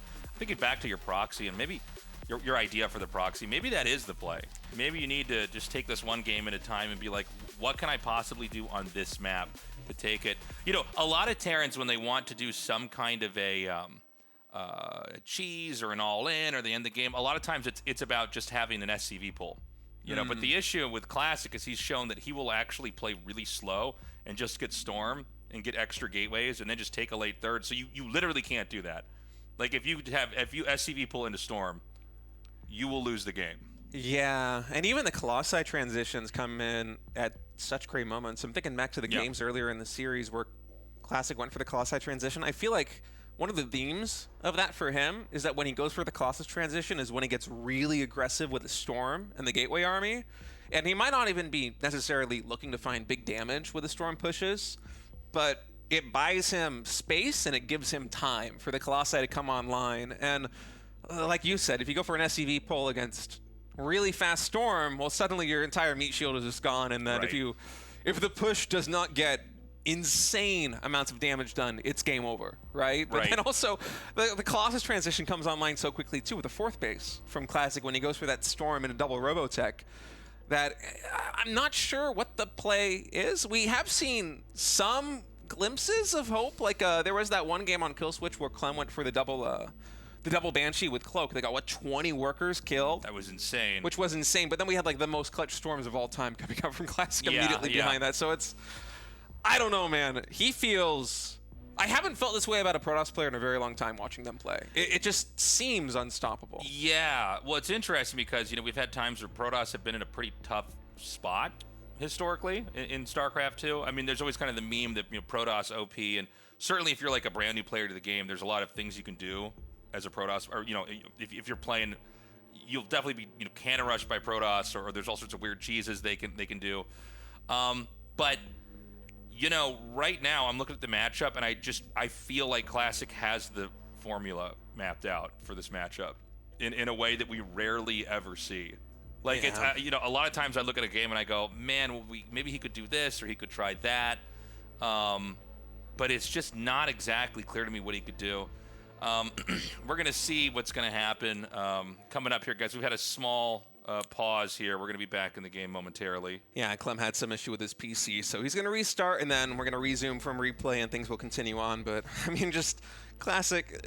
Look at the development here, by the way. 3-2 versus Bjorn. You know, it was a nice win there for Classic, but Bjorn really had him on the ropes. And then he goes up against Clem a couple of, like a week ago now on July 6th, and that was a 3-1 win. So he's playing a little bit better, Tasteless. And then 4-0 over Kier. It's like he's downloading PVT over the course of the RSL it's playoffs. insane. He just keeps getting better. This guy just eats up Terran players. You know, it's funny. I don't know if you've ever experienced this in a tournament, but I know I certainly have, where, like, I see someone on one side of the bracket that I really don't want to face, but I know they might not be good in, like, a matchup on that side. Oh, so yeah, maybe they'll get for wiped. sure. Yeah, they'll get swallowed up in that side of the bracket due to their own deficiencies in the matchup, and then, you know, maybe I can actually get ahead because the opponent that beat him, I know how to play against his style, right? Yeah. I mean, this is a very unique run here from Classic, and that, yeah, he just, I don't know if it's fair to say this is his best matchup, but he looks unstoppable in this matchup right now. And it doesn't seem like Clem quite has the answer. It's actually funny, if you look at the brackets, Classic Bjorn was close. It was 3-2. That was the first match we casted here when RSL started. And then he fought Clem, who's obviously he's facing again now, and that was even more one-sided. Yeah, and by the time he got to better. Cure, and by the way, Cure, I think is in some of the best shape I have ever seen him in. Like, Cure's play truly inspires me, especially his match against Raynor that I thought was so good. That was a 4-0. Mm-hmm. So it's like Classic is just leveling up in PVT after every game in this tournament. Yeah, it's wild. And, you know, Classic, when he won the previous season of GSL, I was I was looking at the games, and I feel like he wasn't really tested. I can't remember how many PVTs he actually played over the course of the group stages, but I think the playoffs might have been... Oh man, I'm dated. We've had so many GSLs, it's hard to keep track of all of the games, but I was mostly impressed with his PBZ, right? And I was kind of left wondering, like, okay, his PBZ is absolutely fantastic, but how does he really look in PVT and PvP? Because, you know, we're only about a week out now from EWC, and Classic is looking like absolutely the top Protoss, if not one of the many top Protosses. But yeah, PVT. I mean, he's running a clinic. Like, how is this guy not going to be one of the favorites to win EWC if he keeps playing like this? It is wild. I mean, excuse me. I look at this guy and I will be watching him very closely this EWC because, I mean, when you have one matchup solved already, and you know, Classic's great at PvZ. He's a great PvP player. He's always actually been excellent at PvP, but like, he looks kind of unstoppable here. And by the way, he's brought out some unique strats, like in Game 2. I thought he didn't even need to do that, so clearly he's fighting to try to win this RSL. But yeah, he had that very unique cheese there in Game 2, kind of a curveball compared to the rest of the ways that he, rest of the games, excuse me, that he played here in this tournament. Yeah, and I think it's smart to make that kind of adjustment too, coming in from Classic, because he's displayed so much of his PvT over the course of this entire tournament. Game number 2, yeah, let's change the tempo a little bit versus Clem and leave him guessing for the rest of the best of 7 as we are now back in game number 4. It is match point already, Tasteless. Classic, the blue Protoss in the bottom left, leading this best of 7, 3-0. Clem in the top right has to go for the entire reverse sweep to stage a comeback. Yeah, I mean, it's going to be tough, but I think when you're down this low, you just got to take it one game at a time here. No proxies, no crazy cheeses so far just yet, although Classic is making very sure to scout any location where he thinks there might be an ideal spot to hide that. As we can see the probe serpentining through the middle of the map, and he'll probably go right up there, up into the main here for Clem. Yeah, and it will be a 2-gas opening again for Clem in this game number 4, and I am curious what Classic is going to do against this. You know, I've also been just watching Classic's gameplay and trying to learn a thing or two myself for when I play PvT. And it feels like this is when Classic is usually at his most conservative, is when the opponent is going for this 2-gas play. Whether it be that Classic confirms or does not confirm with the hallucination scout in the early game, he's almost always in a situation like this one, if he's playing standard, of course, going for the really fast Templar Archives, the 3-gate and the Robo before the 3rd base, sometimes even fully saturating 4 gas Kaisers on 2 bases before taking that 3rd, which, you know, if you come to StarCraft II from like 5 years ago, you're like, oh, well, of course you take all the gases before you take the 3rd base. That's how you get the good units. No, PvT has usually been a lot less gas intensive than it was in the past, but Classic is kind of making it work. Yeah, I know, he's kind of hunkering down and just building up the tech that he's going to need to simplify the late game, you know. I mean, a lot of games you're kind of, if you're doing a macro play, you're kind of just trying to focus on getting all the pieces of the puzzle, but, I mean, he does it in such a way where, like, yeah, I mean, it really feels like if the game gets to a certain point and Classic has finished all of these buildings and these upgrades and has these units, there's just nothing you can do. So in this game, we're going to see what exactly Clem has planned. It's not clear what kind of game we're going to be given here from Clem. I mean, he's doing something very standard, which is expanding while getting the 1-1-1 tech. So barracks, factory, starport. Oh man, these jukes and jives right now by Clem. It's a dangerous game with that Reaper solo on HP. He is going to be able to get that Reaper in the end, but you could see Clem just working as hard as he possibly could, because if he can get the Adept low enough, maybe he can kill it before it's able to take down that Reaper, but now he's going to be moving in. We already have a shield battery here in the natural expansion. Clem is going to shoo his way right into the main base, but there is a shield battery waiting for him there as well, so this Reaper and Hellion not going to be able to get too much done. I actually really like the force field too, just to confirm the kill. I kind of forgot he could do that in that moment, so he locks in that Hellion. It's going to get executed by the Stalker. There's a Reaper here, but there's a shield battery. So, you know, it felt like there was a real opportunity here for Clem, but he wasn't able to really do much with it. Yeah, but I don't mind this too much, because typically the way that you see Terran players develop when they go for, you know, the Hellion and the Reaper openings is that they will make a lot more Hellions and a lot more Reapers than we saw Clem commit to. And, yeah, I mean, that's... one more Hellion and one more Reaper is not too much of an investment here for Clem, although he would have loved to get a little bit more damage done. Okay, we've got the medevac out. It's being stalked here by the hallucinated Phoenix, so no surprises. I'm wondering if when this thing fades out due to energy if he's going to have anything else. Like he might turn around here. Oh, this is fun. It's so funny. It's two hallucinated stalkers here. Yeah, that was an interesting move there.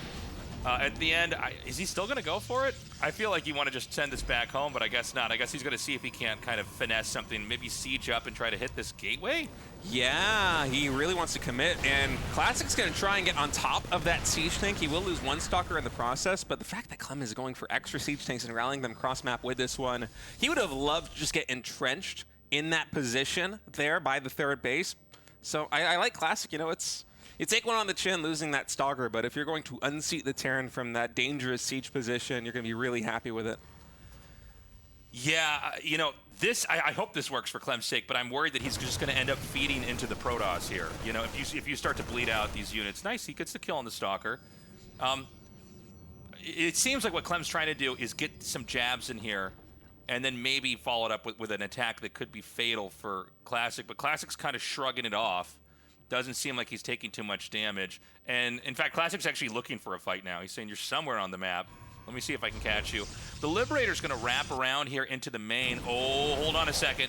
Yeah, this might be a big distraction right now for Classic. He is going to lose one stalker here on the front line. Liberator only getting, I think, one probe because that one going into the Vespene Geyser was able to dodge a shot for a moment. But, for Classic, I don't mind this too much. The shield battery does make cleaning this Liberator up a lot more easy, but these stalkers, they've been able to kind of work their way all the way around. Clem has to retreat back into his natural expansion now, Tasteless, and we still have recall available. Yeah, he's just run around here, taking pot shots on these workers, and this is going to force Clem back here, and what he's going to do, he's going to recall this back home. Great usage of the recall, honestly. A couple stalkers are shot down, but what Classic's doing is he's buying time. Like, Clem wants to set up for this push, and so what Classic does is he runs around, goes in there, because Clem, his army's not fast enough that he could ignore this, so he has to go back and basically protect his workers, and it's just buying more time on the clock here for Classic. Yeah, and Classic behind all of this went 5 gateways, storm, and charge before a third base.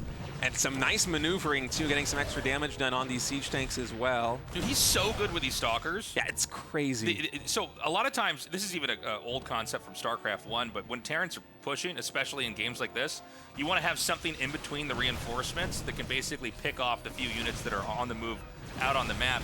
And a lot of times that'll allow you to buy enough time and a big enough army that you can eventually just come into the middle of the map and squash everything, and that's literally exactly what's happening here. Wow, Charge Zealot's even coming in right now as things get very complicated for Clem. Classic even blinking forward there with those stalkers, takes down the medevac, limiting the micro possibilities right now for the Terran player, and he's just going to continue to push on into the natural expansion. I think this could be the start of the end here. I mean, this was a game where Clem wanted to push the Terran. Now the Protoss is just outside the Terran's door. All this infrastructure is being built right here in the center. Like, if he doesn't keep this alive, it's going to get worse. Stim's going to finish. I think what's going to happen is Classic is going to jump into the main and try to do damage there, or at least fake it out. Yeah, he does have an observer if he decides to blink in. Instead, he's going to opt to go over here into the natural expansion, just takes 2 SCVs down and then scurries right on out of there. Now, for Classic, he does have a lot invested on getting this done. This did not come cheap. The third base, it's only just now coming online for Classic. The worker counts, they are dead even. But in terms of, basically stopping that push in its track, Classic fully accomplished that objective. He's got Templars back at home that are gathering energy.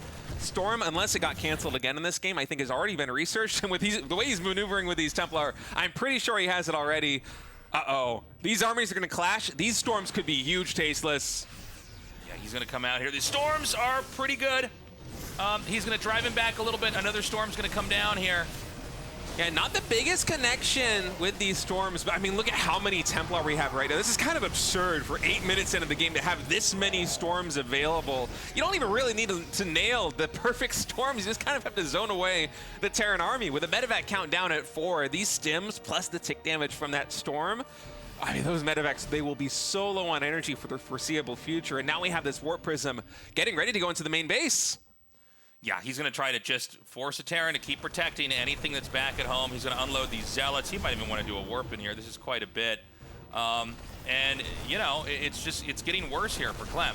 Now, keep in mind, you know, it's not like basically Protoss has stayed almost even in workers or expansions and everything in this game. So it's not like Classic has gotten to the point of no return where he's on 7 bases and Terran's on like 3 or maybe 4, right? And then it feels like the game's over. They've kind of stayed toe to toe. I mean, Classic, we talked about how he slows the game down a lot. He's slowed it down even more in this game. This is by far the slowest paced game here. He's just buying time over and over again. Yeah, and I think it's a very smart way to play a map like Ultra Love. I want to see if Clem scans that Observer. There's only one Marine in the army. It would have taken forever. The Observer placement in this game has been so good, by the way. So we have 2 armies roaming here. We've got the one that we just saw at the top left, but there's another one down here in the center right. And it seems like what Clem wants to do is hit 2 locations at once, but instead he's going to encounter Classic here in the middle of the map. Nice storm again. Yeah, all those Marines getting very deep into the red, but Classic has to be careful right now having Storming these Templar. Yeah, I mean, he's got the energy to spare, right? Yeah. But the ghost count for Clem, it's getting quite high. I think we might be nearing, what, 6 or 7 ghosts already? We have 3 or 4 already here on the front line with many more in production. And Classic, is he actually going to take this fight? Mostly just zoning away the Terran player with these storms. These bridges are so hard to push through with Templar behind them. Yeah, there's bridges on this map specifically. It's very, very hard to move out across them. It's why a lot of times you see armies moving to the right or the left side here in the middle. Clem does a pickup, and you know, I gotta say, Classic's on the map a little bit more than I expected, which means a drop could be pretty devastating here for Classic, but we got to see the drop ships, medevacs, excuse me, get over there first. Yeah, Classic. Looks like he's going to be going and checking to see if there is a 4th base at that triangle expansion here for Clem. While he slowly takes a 4th base of his own. Second Robo Colossus going to be coming online here in a moment as Classic is finally going to be double expanding, it looks like here with this probe down at the bottom right. I don't think he knows about that medevac drop, but there's a big engagement happening over here at the top left. Storm's mostly on the Widow Mines, wants to make sure those Zealots get maximum value, but the drop's already beginning here at the 3rd. Yeah, huge drop here in the main. Classic doing a spectacular job defending in these other locations. Another storm comes down here on the drop. I'm going to have to pick this up momentarily. Realizes he can probably thin out these Zealots and keep fighting. I think Classic kind of getting fished out over here into this part of the map. I got to say, you know, honestly, Clem, I think he could pull this off this game. That was a great amount of damage. And the slow play from Classic, you know, because he's getting beaten up in the process, he's not getting to that gargantuan, unstoppable size. Yeah, I think it was a smart approach from Classic, but when you play this style where you're taking up very slowly with the Colossi, you're expanding very slowly, your economy isn't developing quite at the pace that you would like it to, you kind of are itching for a fight. It's why we saw him move cross-map with those initial charge cells to take down those tanks. It's why we saw him move out subsequently with the Templar trying to find a really big fight, but the end result of not getting the damage done is that Clem has a much more powerful economy than Classic right now. It is Clem who's getting closer and closer to being maxed. And, you know, frankly, even when we talk about the development of these armies and how intricate they are, the Viking count is starting to go up with double starport, the upgrades. Clem's going to have the lead in there. We have a ton of ghosts on the field already. This is a very good position now for the Terran player. Yeah, I mean, this is definitely the game that Clem needed to play. Classic, you know, if this was another game, he probably would be on, you know, base 6 or something like that. I mean, he's done a pretty good job, but, you know, Clem's played such a tight game, kind of being in Classic's face. Classic has actually shown a lot of respect by really dialing back his growth. So they're kind of in this funny spot where they're sort of even on bases. But, you know, you have the Colossus tech, you have obviously the charge lots and the Psy Storm here. So as far as tech goes, I think Classic has basically completed what he needs. Oh, big engagement. This is Classic's full force here at the center of the map. Clem does have another force all the way over the 9 o'clock position, getting ready to attack the 4th of Classic. That Nexus might go down, and what is Classic going to do? We don't have a recall coming in just yet. Instead, he is committing right into the heart of the Terran machine. Yeah, he's going to just go inside the base and squat there, basically tearing up all the infrastructure. This is going to force Clem to turn around. The Colossi are just like hanging out down here at the bottom, not protected. He's going to strafe them back. The Psy Storms are incredible here. But does Clem have enough? If Clem can't hold this, he's going to lose the game right here, right now. Yeah, the Storms are very good for a moment, but the EMP's connecting on all of those Templar means they have to morph into Archons. Those are quickly going to be going down right now, and it feels like with these reinforcements coming back from Clem, he might have just barely enough here to stabilize. Do not forget Classic. He has been reset down to 4 bases, and with Clem, excuse me, cleaning up this army right here by Clem, I'm looking at this, and I feel like Clem is in a tremendous position. I mean, Classic, just 3 expansions. He needs to repair this command center. This is going to burn down. Is he not going to get this? Oh, no. I mean, it's not the end of the world, but that is really bad, actually. Yeah, he might not notice. Yeah, he doesn't know. Okay, finally. Okay. So he's coming back, and this is the counterpunch. Clem wants to try to end the game now. Remember, Classic's on 3 bases. Clem's about to go up to 5. Nice storm.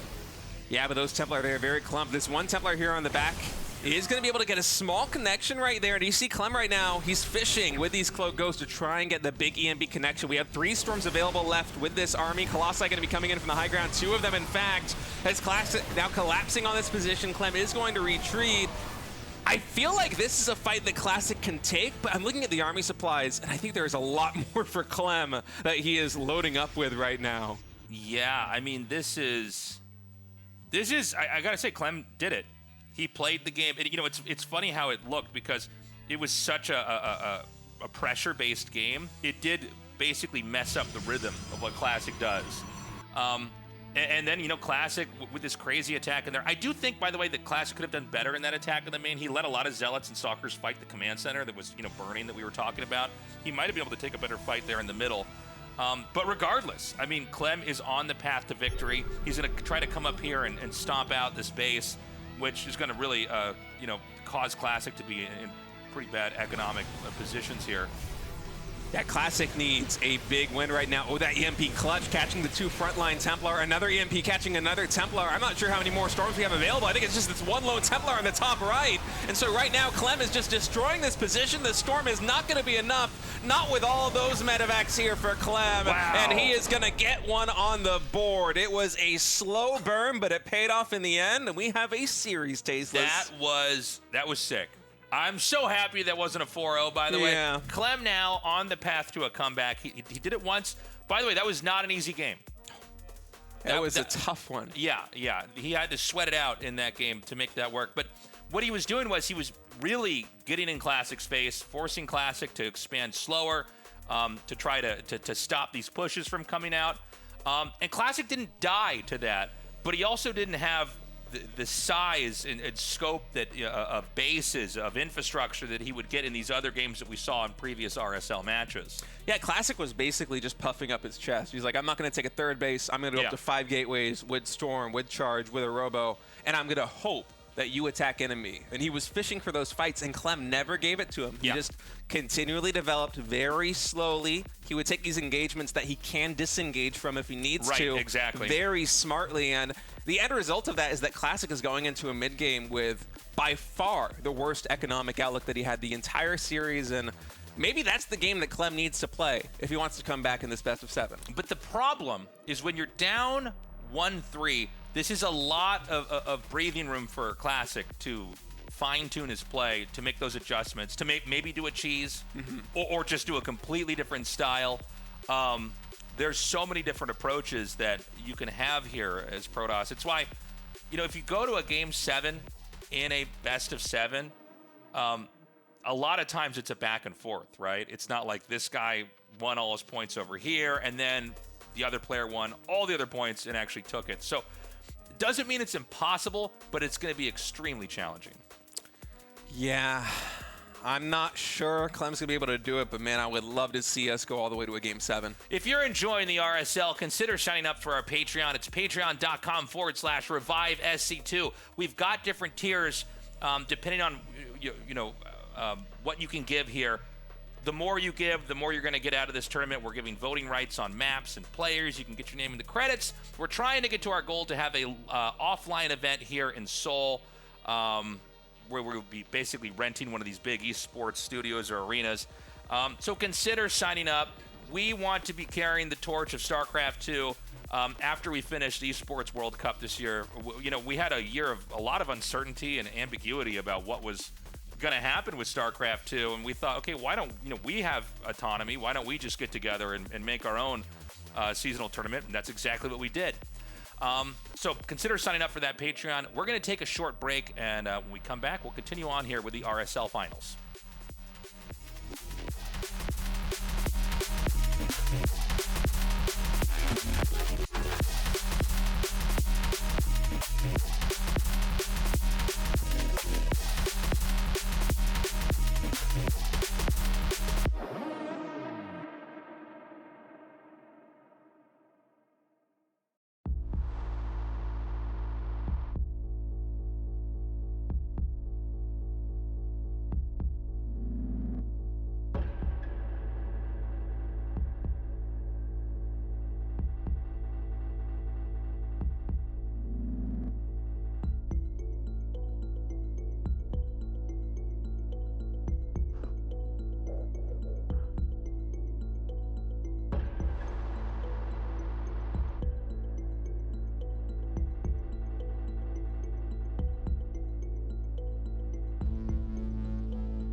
Welcome back, everybody. Thank you for your patience. We are continuing on here with the RSL finals.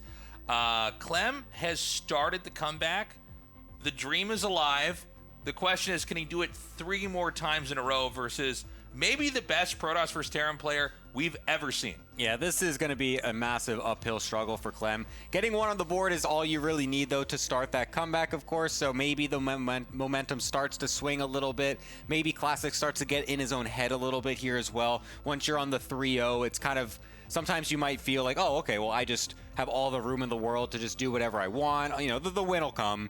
Maybe I lose a game or whatever. I'll just, get it the next game. But then maybe that just keeps happening. And suddenly you're in a 3-3, and now the momentum is fully switched, and now the pressure's on. So that's always a possibility. You do not want to let up in a moment like this. I mean, Classic should be hell-bent on trying to end this series and move on as the RSL champion. Clem, I mean, the last game was very technical. Yeah. There was a lot of tactical plays there in the middle of the map, and Clem just kind of generating a lot of threats on the board. I do feel like if you're going to play against Classic, you can't both be playing single player.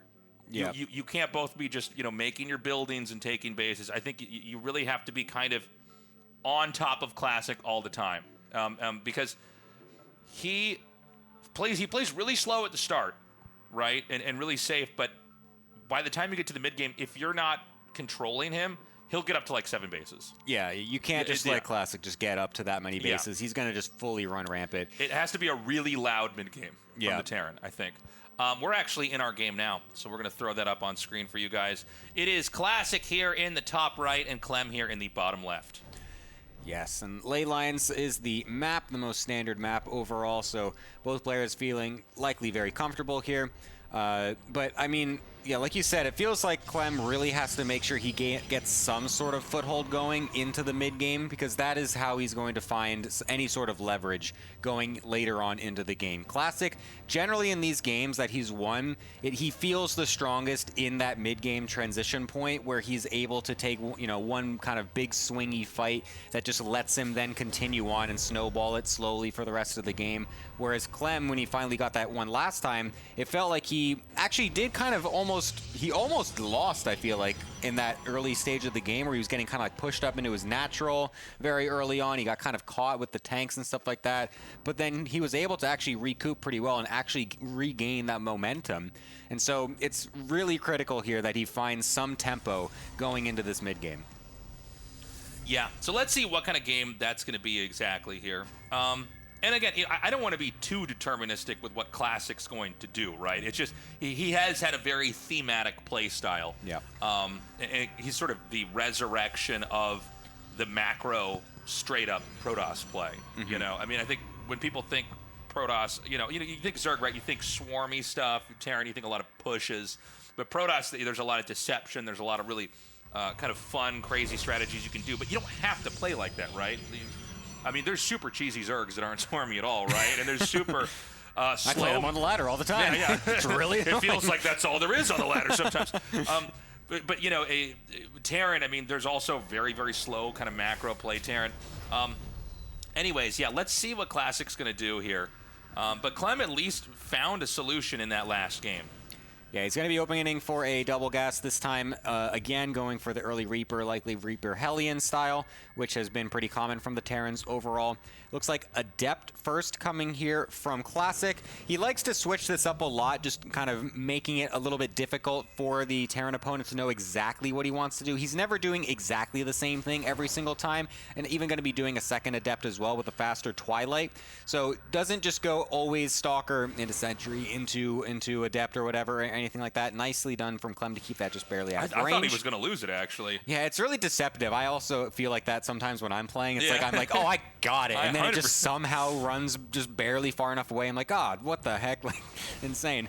Double Reaper is going to be finding this Adept in the middle of the map, so that will at least get that information that it is getting sent across. But like I was saying, Classic likes to mix this up and doesn't keep himself super predictable. Even though he's going for similar styles, he gets there in different ways. Okay, so we've got the gateway warping in here at the entrance. He's made a little bit of a wall there. And, I'm waiting to see, we've got the blink coming here for the Stalkers. Probably going to be that Templar Archives like we've already seen. Probably another gateway after that, right? A late third. This is basically the play. And this basically makes it so that you can't be killed by almost anything right away. I mean, a lot of other Protoss players were taking a third base around now. Yeah. But clearly Classic has this kind of different approach. And by the way, you know, a lot of times we'll have a player that comes out with something, and we look at it, we go, that's kind of a funny way to play the game. You know, it's not what everybody else is doing. And then it starts to work so well that everybody kind of shifts into that. I do think we are about to enter this, or if we're not already in this meta of PvT, which is just the slow cook play. Yeah, for sure. He's also going to be going for the earlier Robo a little bit just to make sure he gets that up, and also his third gas as well. Okay, so I was going to say maybe he goes for something a little bit more aggressive, but the third gas makes me think maybe not, but we'll see exactly what Classic's got cooked up here. He, like I said, he kind of gets into the same thing with different ways overall. Double Mine Drop going to be going into the natural here. A little bit of a late pull from Classic there, but just barely in time, so that double Widow Mine won't really do too much at all. Even a nice force field at the end. Make sure that nothing gets away. Yeah. Medevac, luckily, though, with 6 health, will run on back home. But an excellent defense from Classic. I mean, that was great. It's kind of a funny interaction. Every once in a while I'll see something in StarCraft II and I'll go, yeah, I guess I never saw that before. that was one of them where the Sentry almost kills the Medevac and then traps the Widow Mine with a force field to kill it. So there's a Warp Prism coming up here. Now, a lot of times in my casts, I'll say, oh, if we see a Warp Prism, it means there's going to be an attack, and usually that's true. I think this is going to be just like a 4-stalker harass. Yep. That he's going to fly in there. And what he's doing is he's creating a pin. He forces the Terran to stay back and respect the threats that Protoss are doing.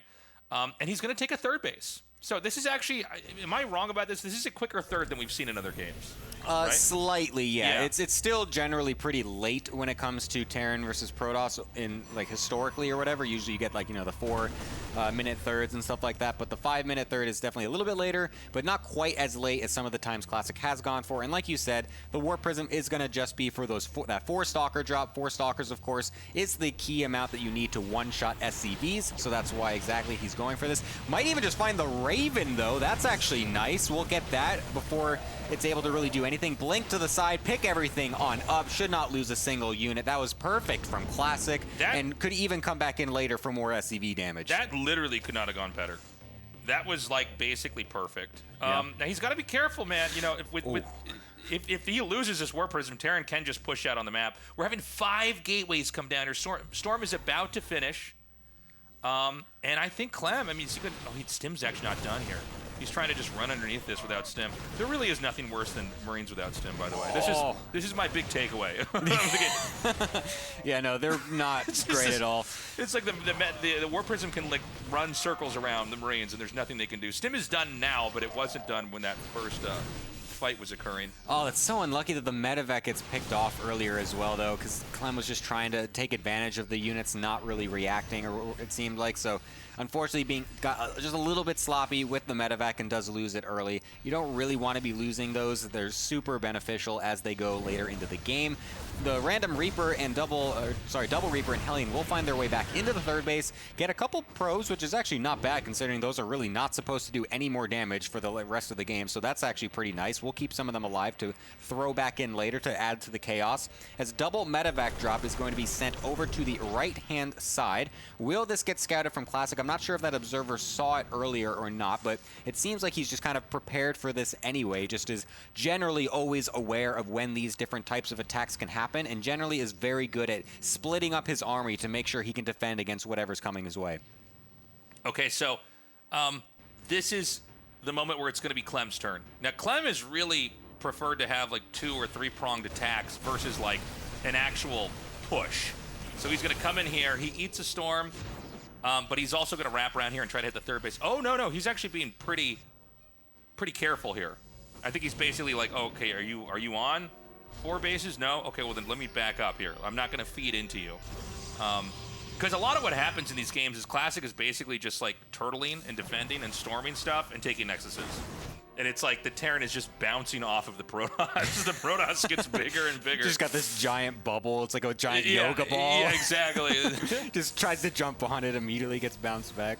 Yeah, it feels like some of the Terrans kind of maybe overextend a little bit with their aggression, trying to abuse them. Because generally when it is a storm opener, it's hard to split up the units properly, and you can kind of pick them apart with big drops, and it makes it very difficult sometimes. Oh, I like that. That was kind of cute, actually. Forcing the Stalkers to blink into the Widow Mines was an interesting interaction. But regardless, it's going to be a 4 Zealot drop in the main base, which will catch Clem off guard, and will be able to kill off some of these SCVs, whereas a push is happening down the middle of the map. Is Clem going to be prepared for this either? Because the units might just walk right into each other. And Classic, you know, Classic's so nasty with his harass, but I think, yeah, he sees an opportunity to maybe come in here and try to poke out this third base. I don't know if this is a good idea or not. I think he might barely have enough, but if Protoss overextends here, that's going to be ideal. God, that's a big warp in, though. Oh, nice man. EMP. That's actually excellent. There's only maybe 2 Templar with storms at this point, and one of them is not even really going to get a good storm off anyway. And we still have this flank coming in from the top side. This is very dangerous. Classic doesn't realize that those are there. There's no storms that are going to be thrown down just yet. They're all in the prism, and looks like Clem, until the end, is getting a couple great storms, but Clem is actually surrounding this and taking it a dominant fight. Oh my God, so it was an overextension. You know, we were talking about Classic not doing a lot of these kind of moves, and it was, but he sort of mixed it up and it backfired. I mean, he sort of stepped into the, you know, the position that got Clem into a really good spot. Now, Clem is going to try to ride this momentum out. The Warp Prism's far away enough, it can't really generate any threats on the board here, but what is back at home here for Classic? We haven't had a clear shot of it. Okay, here it is. It's like, it's very, very tier 1-ish. Yeah. I guess there's 1 Templar in there, but like, if you can just kite this correctly, you're going to wreck this. Yeah, if we can get 1 EMP off on that 1 Templar as well, that could be huge. A couple more are coming in, reinforcing as well. Drop going to the right-hand side to try and split everything up, as there might not be defenses ready over there. Just a few Stalkers and the Prism, but that does have an Archon in it, so that will actually deal with those Marines pretty decently. We have to be very careful as Classic, as this is razor thin. Nice EMP on those double Templar on the right-hand side, forced into an Archon, and this massive wall of mines is limiting Classic, not allowing him to just go right on forward. Now that all the reinforcements are here is when he's going to try and go for it, and he will be able to dislodge this for now, but that's when the Marines come back into the natural as well to continue this chaotic moment. Nice EMP over there, but did Clem overextend? God, the number of Marauders here is pretty scary. These Archons are so squishy right now. They have almost no shields. He barely manages to pick that up with the Warp Prism. It's still 3 base to 4 base, by the way. Although I guess Terran is going to have a 4th command center finishing up here. So, you know, Classic is pretty compacted right now. This is not the big, gargantuan, unstoppable Classic we're used to seeing. Clem is really making him work. Yeah, and I think Clem actually notices exactly when these timings are happening, because he's got the Vikings ready for when this double Colossus transition usually happens. One of them immediately getting killed off before it's able to do anything, and now this is going to get really bad for Classic, because this is when generally he can get another big power spike, is when his double Colossus transition comes in, and the Terran, but like during all of that early game, is not really in the position to get the Vikings out just yet, and a big swing starts to happen. But that's not happened just yet. Luckily, that Prism actually just barely dodges that Widow Mine. That would have been a bit awkward there. But generally, Classic has found a nice timing window with those Colossus, and that is completely negated at this point. This Prism also going to get completely shut down. This is looking very good for Clem. Yeah, Clem navigating his way into a late game that's looking really healthy for him. 4 bases to 4 bases. So Protoss, you know, when Clem gets, Classic is up to like 7 bases, like he just remakes everything so fast, right? There's like Templars at every base. He becomes untouchable, but that's not this kind of game right now. Now, Clem is not going to let up. He's maxing out, and he says it's time to try to trade the supply out. The question is going to be, with Storm and Colossuses, how will he handle that? Because you don't want to feed into him. He has to try to find an opening. Yeah, you do still want to take some careful engagements as Clem. If you just walk right into a Protoss army unprepared, you're not going to be having a good time. So just making sure Clem is just to get all of the things set up, making sure that there's not Zealots going around different sides of the map or whatever to counterattack him when he goes for a big attack, because that's when the Terrans can sometimes just falter a little bit is when they're going across the map and then you have a 20 Zealot run by, just come in randomly at the third base and wipe out an SCV line and then suddenly go into the natural as well. And then you just start totally falling apart out of nowhere. But looks like from Clem's perspective, he's got a lot of that cleared up. There is a one on the left-hand side, which he will just barely miss for now, but he will be able to take advantage of this map control to kill off a right side base, continuing to constrict Classic into only 4. He's not able to get up to that crazy, 5, 6, 7 base count that sometimes he's able to in some of these crazy late game situations. So Clem definitely continuing to keep the pedal as pushed far as possible so that way he continues to get this tempo. Don't lie to me again! Don't do it! How hard is he pushing that pedal? He's pushing it He's so pushing hard. It so hard. His foot is into the ground. Yes. I love it. We have a small amount of Zealots coming across here. They're, oh my god, hold on. Big attack over here in the middle as Clem's army's getting chased away. And is Classic going to try to push up all the way? I feel like both these guys can't really move into each other's turfs.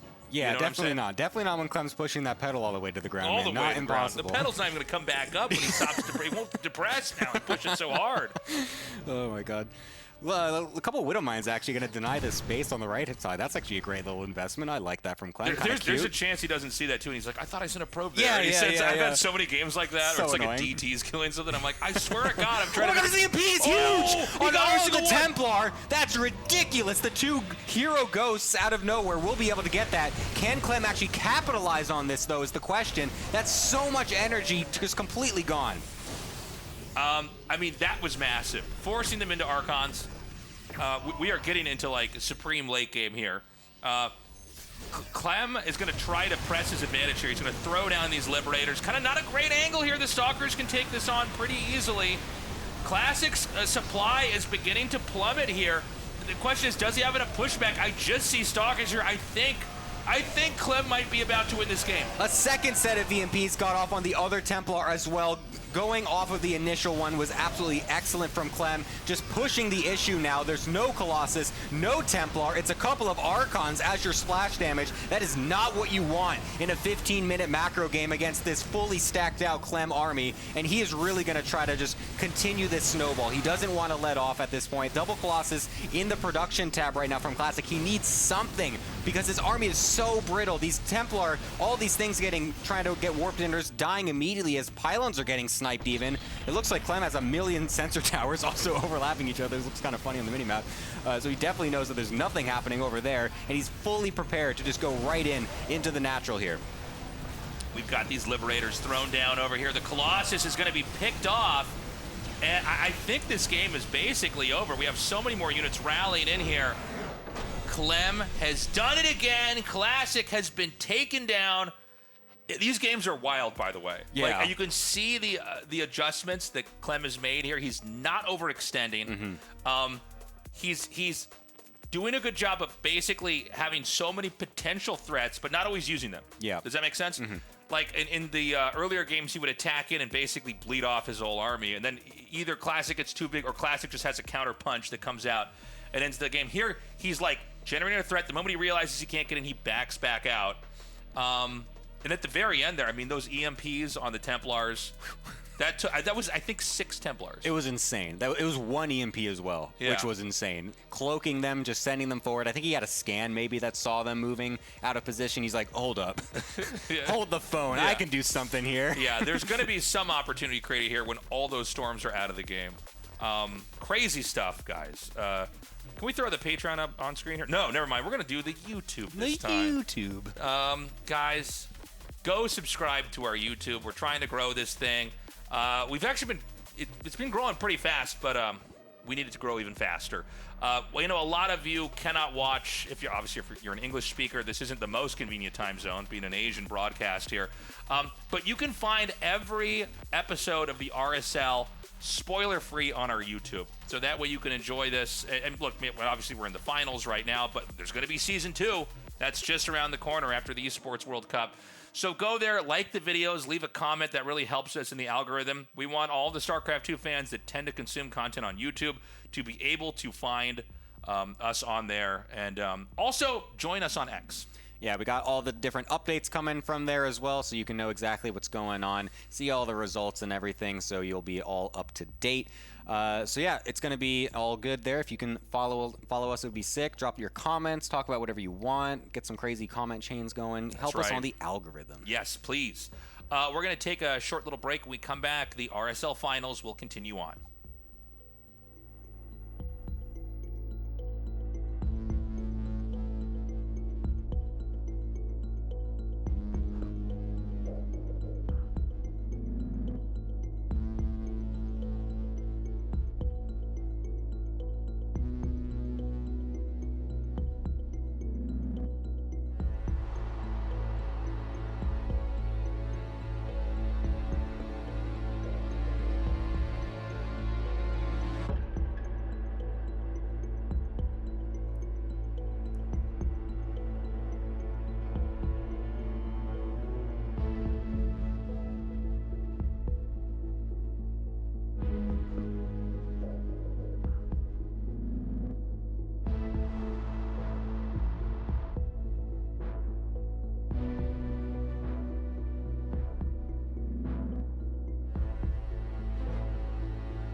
Welcome back, everybody. We're going to be hopping into our next game here. Right now, Clem has won 2 games. Classic was on an absolute tear. He won 3 in a row, and we all kind of thought, like, well, this is it. You know, the writing's on the wall. Yeah. But Clem's doing it. I mean, if Clem wins one more game, we're going to go to match point. Yeah, Clem has done a very good job of kind of throwing Classic a little bit off balance. We saw 2 games ago in game number 4, Classic had to kind of go into his shell a little bit too much. Yeah. And played this slow game, was never able to get critical damage done on Clem, and Clem grew too big, too strong. And then that previous game, I was kind of shocked watching from the couch. Like, wait, Classic is moving out. This is when he does the robo transition, right? This is when we get 2 Colossi coming online. But instead, Classic had so much invested in that attack. Clem was able to parry it, and hey, man, it was 3-0. Now it's 3-2. Clem is bringing it back. This is sick. I'm very, very pleased with this. I mean, I'm you know, this tournament has been so great so far. It's been such a pleasure to put this on and produce it. But I was kind of like, oh man, we have like a 4-0. This kind of, you know, 4-0s are brutal, right? But Clem is kind of concocted a play style that is like both in your face but never overextending. And it seems to be working. In Classic, I think starting to realize, okay, I need to end this now, or Clem is going to have one of the greatest reverse sweeps in StarCraft II history. Well, game number 6 is loaded up. Can Clem continue his hot streak and bring us to a game 7, or is Classic going to be the RSL Season 1 champion? Classic, the blue Protoss spawning in the bottom left. Clem, the red Terran in the top right. Oh, we have been treated to a fantastic series so far, Tasteless. Yeah, you know, it's rare that you see somebody come back after getting beaten down that badly. I guess the truth is, inside of the matches, the games have been back and forth, with the exception of StarCraft 1, which was, you know, Clem had this, like, you know, Classic basically pulled off like a neck-breaking move by killing the 2 medevacs that were going to drop. You know, every game, Clem just kind of staying, you know, macro-oriented, trying to get into a good spot while eventually putting the pressure onto Classic here. Now, I don't know if we're going to have any cheeses on either side or any surprises. I sort of, my gut tells me that these games are probably going to look like this next game here is going to look like the last 2 on some level. The question is, can, you know, Classic manage to force Clem out, or is Clem going to keep coming back? Yeah, I agree with you. I feel like Clem has done a very good job of adjusting over the last 2 games. And I think that you put it very succinctly, where he's putting pressure on to Classic to force Classic to slow everything down, slow down the rate of expansion, slow down the rate of tech, at least, you know, the transition into Colossi, the Forge upgrades, and then just never overextend, because especially in that game number 4, Classic was just kind of waiting with open arms, like, please attack enemy. I've got all these gateways, I've got all this storm, I've got charge, I want to fight. Clem never gave it to him, was able to slow him down enough. Hey, it's been a winning, oh, is he going to get that probe? Oh man, I'm watching some jukes right now. Oh, the shield, 2 HP, all right. Barely gets out. So Terran's going to go for the 1-1-1, Barracks, Factory, Starport, while we continue to see the teching here. Yeah, just a 1-gas opening here for Clem, too. Pretty hyped that Clem has managed to make these adjustments and come back like this. I mean, this is really the sign of a great player, is, you know, he is losing each game, but it's like new wrinkles are forming in his brain as he is figuring out. Yeah, he's young enough. He's His brain is still malleable, unlike ours. he's still making the adaptations in his play to the point where in the middle of a finals, he's starting to swing it back. Like the pendulum's going in the opposite direction now, as far as who's you know, playing better here. Yeah, those are always my favorite finals, when you just see somebody slowly adjusting to the opponent. Yeah. It kind of reminds me a little bit of Hero versus Cure, where Cure just kept going for all those SCV pulls, and Hero kept trying these slightly different variations on how to deal with them, and eventually had the answer. Yeah, it's good stuff. Is Clem? Ooh, some really fancy micro right there. Garrisoning in the CC and then popping out on the side. Parkours through the CC. That goes to the bunker over there. Oh, that SCV can't do it. That SCV tried to go inside the factory. Didn't work out. That was a sick move, though. Blink is coming. And again, you know, we're seeing the same building blocks get put in place that we've seen in so many of these other games. Yeah, second adept is going to be coming in, but we'll just shade on back home right now is, oh, it's actually staying here in the front line. Sometimes when you see these Hellion openings come out like this here as classic, you're usually pretty timid with the follow-up adept because you do not want it to get chased down, but yeah, he just stuck around a little bit longer. I think was potentially looking to see, are we going to have more Hellions come out? Is there going to be a potential Hellion timing attack with this? But instead, Clem just developing very normally. Looks like it's going to be a 6 Marine drop with a Withermine. Yeah, so we have the third Nexus being taken here again. Quite rapidly. Yeah, this is a quicker Nexus than before. So I think what Classic's trying to do is he's saying, well, maybe we should just try to get the 3 bases up and then play defense versus play defense and then to get the 3 bases. You get the 3rd base when we feel safe, right? I mean, that was sort of his move before, but he's going to go back into, I guess, what we call like a more mainline opening, so to speak. The Marines are going to gun down the Adept. You know, so far, Clem, you know, maintaining what I guess we could call that cautious aggression of taking out only exactly what you can get, but never overextending. And so the Robo started here. Now, the Hellion is going to see the 3rd base, so he knows, okay, tempo-wise, this is more like a lot of the other games that, you know, we've seen here historically in StarCraft II. So Clem's going to run in. He's going to burrow this Widowmine up here. Oh, my God. Yeah, that blink into the Widowmine means a lot of damage on these Stalkers, and one of them's going to go down. These probes, they cannot resaturate. There is no shield battery here in the main base. Already 2 workers going down. This is a nice trade so far for Clem. Being able to get a Stalker, get 3 probes with that, you absolutely will take that kind of deal. And now the damage might continue to pile on. We have a shield battery. I think it's morphing in the main base, but the Banshee's heading on into the 3rd. Might be able to find some damage. Cloak is done. I think that's the first Observer finishing right now from the Robo. I think you're correct here. So the Banshee's going to come through. He's going to... Oh, he's going to not... Okay. So weird. This is a weird moment here. So he's going to try to kill off these 2 probes that are running out here. 4 Stalkers are just headed right up to the north. A lot of times you keep the Stalkers right outside the terrace base to kind of check. Benny Hill music playing right now as these probes basically run all the way around the map trying to avoid this Banshee. I've never seen probes run so far away from a Banshee. Eventually they do get found. Yeah, just gets executed right there.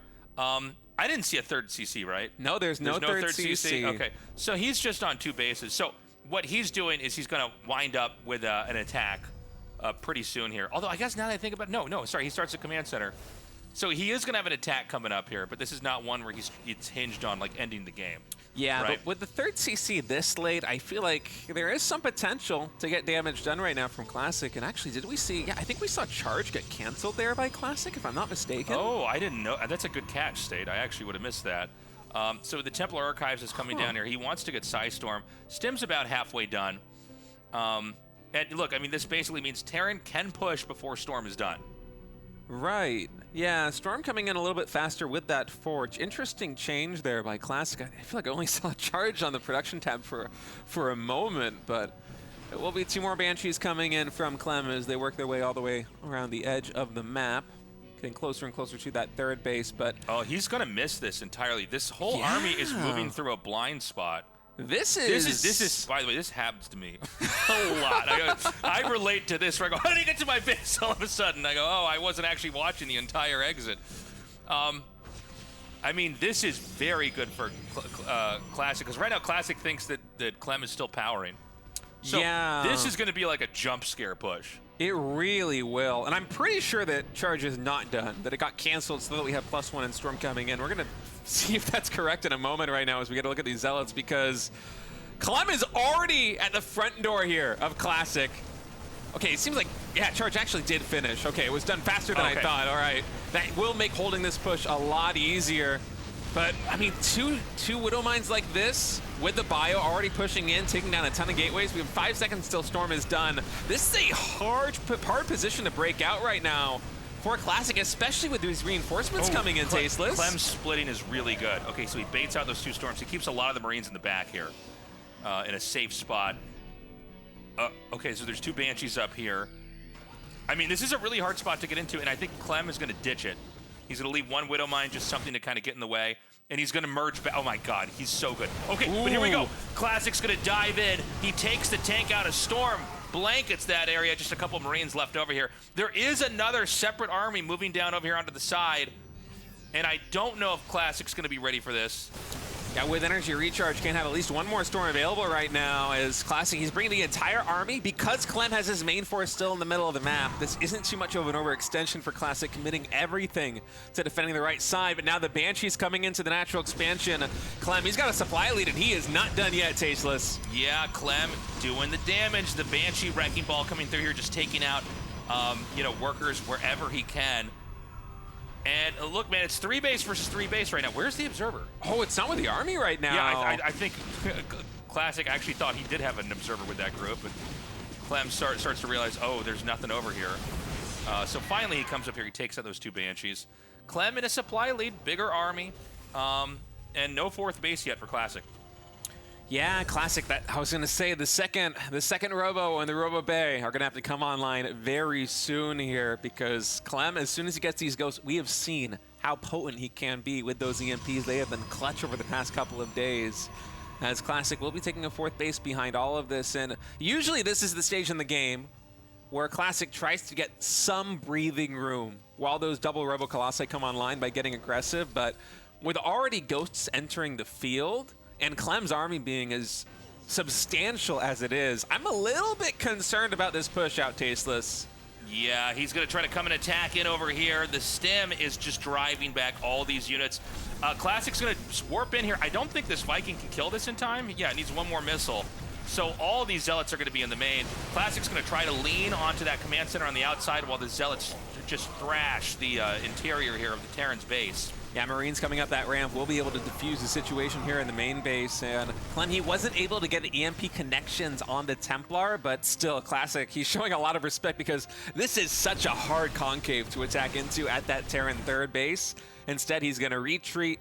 First 2 Colossi already halfway done, and a lot more upgrades coming in right now for Protoss. Yeah, you can see Classic, his 4th base is in the bottom. He's just hugging the bottom of the map right now, trying to stay as far away from the push distance as possible from the Terran. Clem with a huge pickup. This is 4 medevacs moving out on the map. And there's also the 4th base we could see in that little the command center hologram. There's going to be a command center landed there soon. Now, the way that Classic's expanding and he's kind of reaching into this bottom right corner means maybe this drop could be huge inside the main.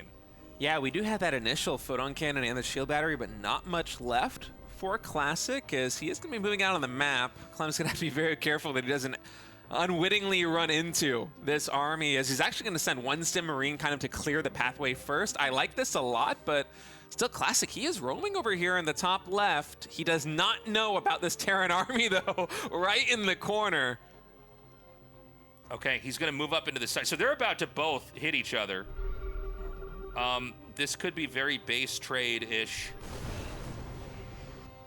Does he not know this army's here? I don't think either player has any idea. Yeah, I think they are both completely unaware that they are both about to be hit by each other. Yeah, Classic just continuing to stay. No, I think he scanned. I think he sees it. Does he? I guess with the sensor tower, he saw something in the middle, but I feel like Clem would be hightailing out of there with that army on the left side if he knew that there was so much over here on the left. No, I was wrong. Yeah, he does not actually see it. So he's going to see this moving here now. So he's going to stem, and he realizes, whoa, I need to stay away from these side storms. Wait, you have how much over here in the top left? Yeah. You see on the bottom right, Clem is stimming and charging down to those expansions while he comes into the main base. So likely we will have a recall here in the main. For now, it's just these 2 Templar dropping in some storms. This bio very low on HP, as now Clem has his eyes set, but already Templar waiting for them. You see how low HP the bio is. Those initial storms very clutch by Classic off screen. Yeah, beautifully done. You know, the reality is that Clem didn't really get anything done, right? We're back into a game where Classic seems to be invincible. Like, you know, the Terran is once again bouncing off of the Protoss. Classic is bringing his entire army together here in the center. I don't know if this is going to work. It's pretty hard to push into a Terran that's in an entrenched position. This is a lot of Colossi. Yeah, it is a lot of Colossi. There's only one Observer on the map, by the way, and we do have Cloak for these Ghosts. So I'm wondering, okay, the Observer is here with the main army. If that gets sniped, be a very dangerous position here for Classic, as he's actually going to commit right now. Zealots charging in, Colossi on the backline getting some very good connections. Is he actually going to try and break through? Those additional command centers really complicate matters right now in the pathing, and here comes Clem. He's moving in. We've got one hallucinated Colossus in the front. It's soaking up a little bit of damage. A big warp in behind this. Clem has to defend this, or he will lose the game. And it's a little bit tricky to get in here. Nice blink with the Stalkers, taking out some of the Vikings. Right now, it's Clem at 174 supply, Classic at 189. The Warp Prism did get taken out by one of those last volleys from the Vikings, so the big Remax potential that is a trademark of this play style, where Classic sometimes will go up to 20-ish gateways, is not going to be a play. Instead, he's going to remake that. He's going to pull back. I like this a lot because Classic, sometimes with these late game fights, it feels like his approach is not to take the perfect engagement, it's to take an engagement that's just good enough that the 20 or so units that warp in behind it can be the finishing blow. And so the moment that Warp Prism goes down, he immediately retreats, he resets, and now things are going to slow down a little bit. We do have a Liberator down here getting some damage done in the bottom right. And I mean, we're getting to that gargantuan number of bases. Classic just started his 7th base, tucked away in this top left corner. A lot of times the game kind of ends when Classic takes the other 2 corners of the map with bases. That's when you kind of know, all right, well, he's so big now, it's just hard to deal with. Now, Terran may inadvertently stumble upon that hidden base. Now there's a push coming up here from the south. Yeah, that EMP from Clem was huge, though. Caught all but one of those Templars, so only one Storm available with this army, but still, a lot of range DPS with those Archons, the Stalkers, and of course, the Colossi here on the front line with +3 ground weapons is Classic. He's going to try and abuse mobility a little bit here. Those Liberators are probably going to have to re-siege if Classic decides to push up on this ramp, and indeed he will. Tasteless. Classic with a big blink forward. He's coming in. Yeah, I mean, this is a really good angle, though, here for Clem. The question is, does he have enough? The Colossi beginning to slowly get taken out. Actually, excuse me, 2 Colossi are going to remain, and there's no more Vikings here. Yeah, the anti-air is very sparse right now for the Terran. These low HP Colossi getting so much damage done. The Warp Prism remaining alive right now, shuffling the injured Colossi back, allowing these Zealots to provide a buffer so the Marines and Marauders cannot close the distance right now. Some fancy micro from Classic, and for Clem, he's in dire straits. Yeah, another big warp in comes in. I think this is going to be it. Classic has done it. He has wedged himself in between everything that Clem has, and everything is falling apart now for Clem. Yeah, I think we're seeing the twilight of this game right now as Classic blinks forward yet again, taking down this planetary fortress in the top left side. The natural expansion, the 3rd base, the 4th base, they are in shambles. GG, well played. And Tasteless, Classic is going to be the RSL Season 1 champion. Congratulations to Classic, our first ever RSL champion. Just destroying Terran after Terran after Terran. I think Clem put up a great fight, by the way. It was interesting to see, you know, Clem managed to kind of solve the hyper-conservative slow cook play from Classic, but then what Classic did is he just switched right back into more standard 3rd base openings here, and Clem wasn't able to punish it right away. And then he just, you know, went right back into that kind of growth Protoss, right? I'm just going to keep taking bases. I'm not going to take fights I won't win. I'm more interested in defending your attacks than trying to figure out how to stop you from growing. I mean, Clem looked stronger and stronger as the series went on, but Classic just able to pull the rabbit out of the hat, it feels like, in that last game. I was really liking Clem's position as we were entering the mid-game and the late game, but Classic is just so decisive with these engagements, and I love the playstyle that he goes with, where he tries to really leverage the eco advantage with just almost an unreasonable number of gateways. The reinforcements that come in is some of the most powerful thing I have seen for these timing attacks in a long time in PvT. I loved it. This was a great series. Congratulations to Classic being our very first ever champion. This has been so cool. And thank you guys for joining us. Yeah, it's been a blast. Yeah, how many days was this season? Was this a 12 days, 12 I think. days. This has been a blast, guys. We've had so much fun doing this. And shout outs to our production staff over here. You guys were great. Could not have done it without you. Thank you to Mappo for observing. The people that helped build this set. Shout outs to Twitch. They put us on the front page. Yeah. We were on there for about an hour. So, if you guys found us there and are sticking with us, we appreciate that. Let's thank our sponsors now. We got Archon Studio, guys. They were the official broadcast partner of Season 1. Thank you so much, Archon Studio. Because of these guys, we were able to double the prize pool. The StarCraft tabletop miniatures game is going to be available for pre-order later this year. What they've actually got a bunch of other great stuff that I'm going to be ordering soon. I'm going to wait for the tabletop set to come out, and then I want to get a bunch of other cool stuff. They had like Heroes of Might and Magic tabletop games and all sorts of other amazing products on their site. These guys are really the premier tabletop miniatures game company. So we appreciate them supporting StarCraft. Thank you guys so much. And of course, we also sincerely appreciate your support for being part of the RSL. If you enjoy the show and you want to join us, go to patreon.com/ReviveSC2. Not only do we have the tiers right here, but there's a lot more behind the scenes that you can go for. I mean, there's extra content you guys can get in the group stages. We had a lot of players voted in by the fans. Additionally, a lot of the cool maps that we got featured here in the RSL, they were voted in by the community. They were TLMC maps that made it into this season. Didn't make it into the ladder pool, but they have been so much fun to watch and cast. 100%. No, we've had some great maps that come out here because you guys were contributing and your voices were heard. We are hoping to reach our goal where we would do a live, like a offline event. We're going to rent out, an arena, and you can come watch live if you want. StarCraft 2 is going to live on. After the Esports World Cup, we fully plan to be committed to this game like we already have been. Check out the RSL merchandise, guys. This is another great way to support our endeavors here. We've got mugs, pins, hoodies, T-shirts, and all that. You can find that at my merch shop. It's tastelessthreads.com. We've got a whole bunch of other fun merchandise on there, too, so give it a go.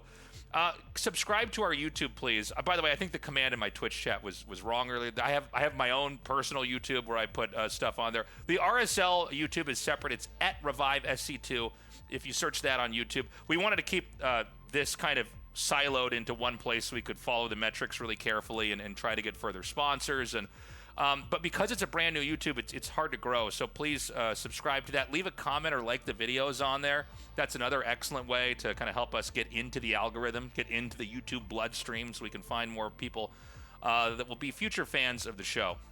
Yeah, and we also have a little bit of a surprise for you guys, too, here, as the RSL Season 2 schedule has already been released. This is going to be taking place starting September 4th. You see all the dates on screen.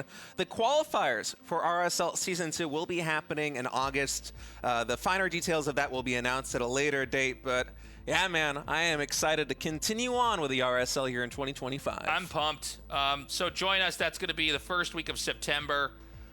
We've got a whole bunch of improvements we want to make for this show. We did have, we kind of wanted to start out somewhat basic and then see, okay, are we capable of doing this? It turns out yes. All right, we'll try to add on some more, features here in the show. But yeah, we are super excited to be starting here with Season 2. With the set we've built and the equipment we've bought and the staff we've got trained here. I think we're going to have another amazing season. Yeah, it's going to be a lot of fun, man. I'm looking forward to it. I did not enjoy the long hiatus that we had in the StarCraft II circuit after sucked, EWC. dude. It was like 10 months between us casting also, GSL 2024. All the people that work in StarCraft have no idea what's going on. It was a really dark time for StarCraft, and we just thought, well, why don't we just make our own tournament? We don't have to wait for someone else to figure this out for us. We could just do it on our own, which is what we did, and it's been amazing. So, guys, thank you so much for joining us. Is that it? We got anything else to say? All right. I think that's it, Tasteless. We did it. We will see you next season, guys, and we will also see you at the Esports World Cup. We love you. Take care. Bye-bye.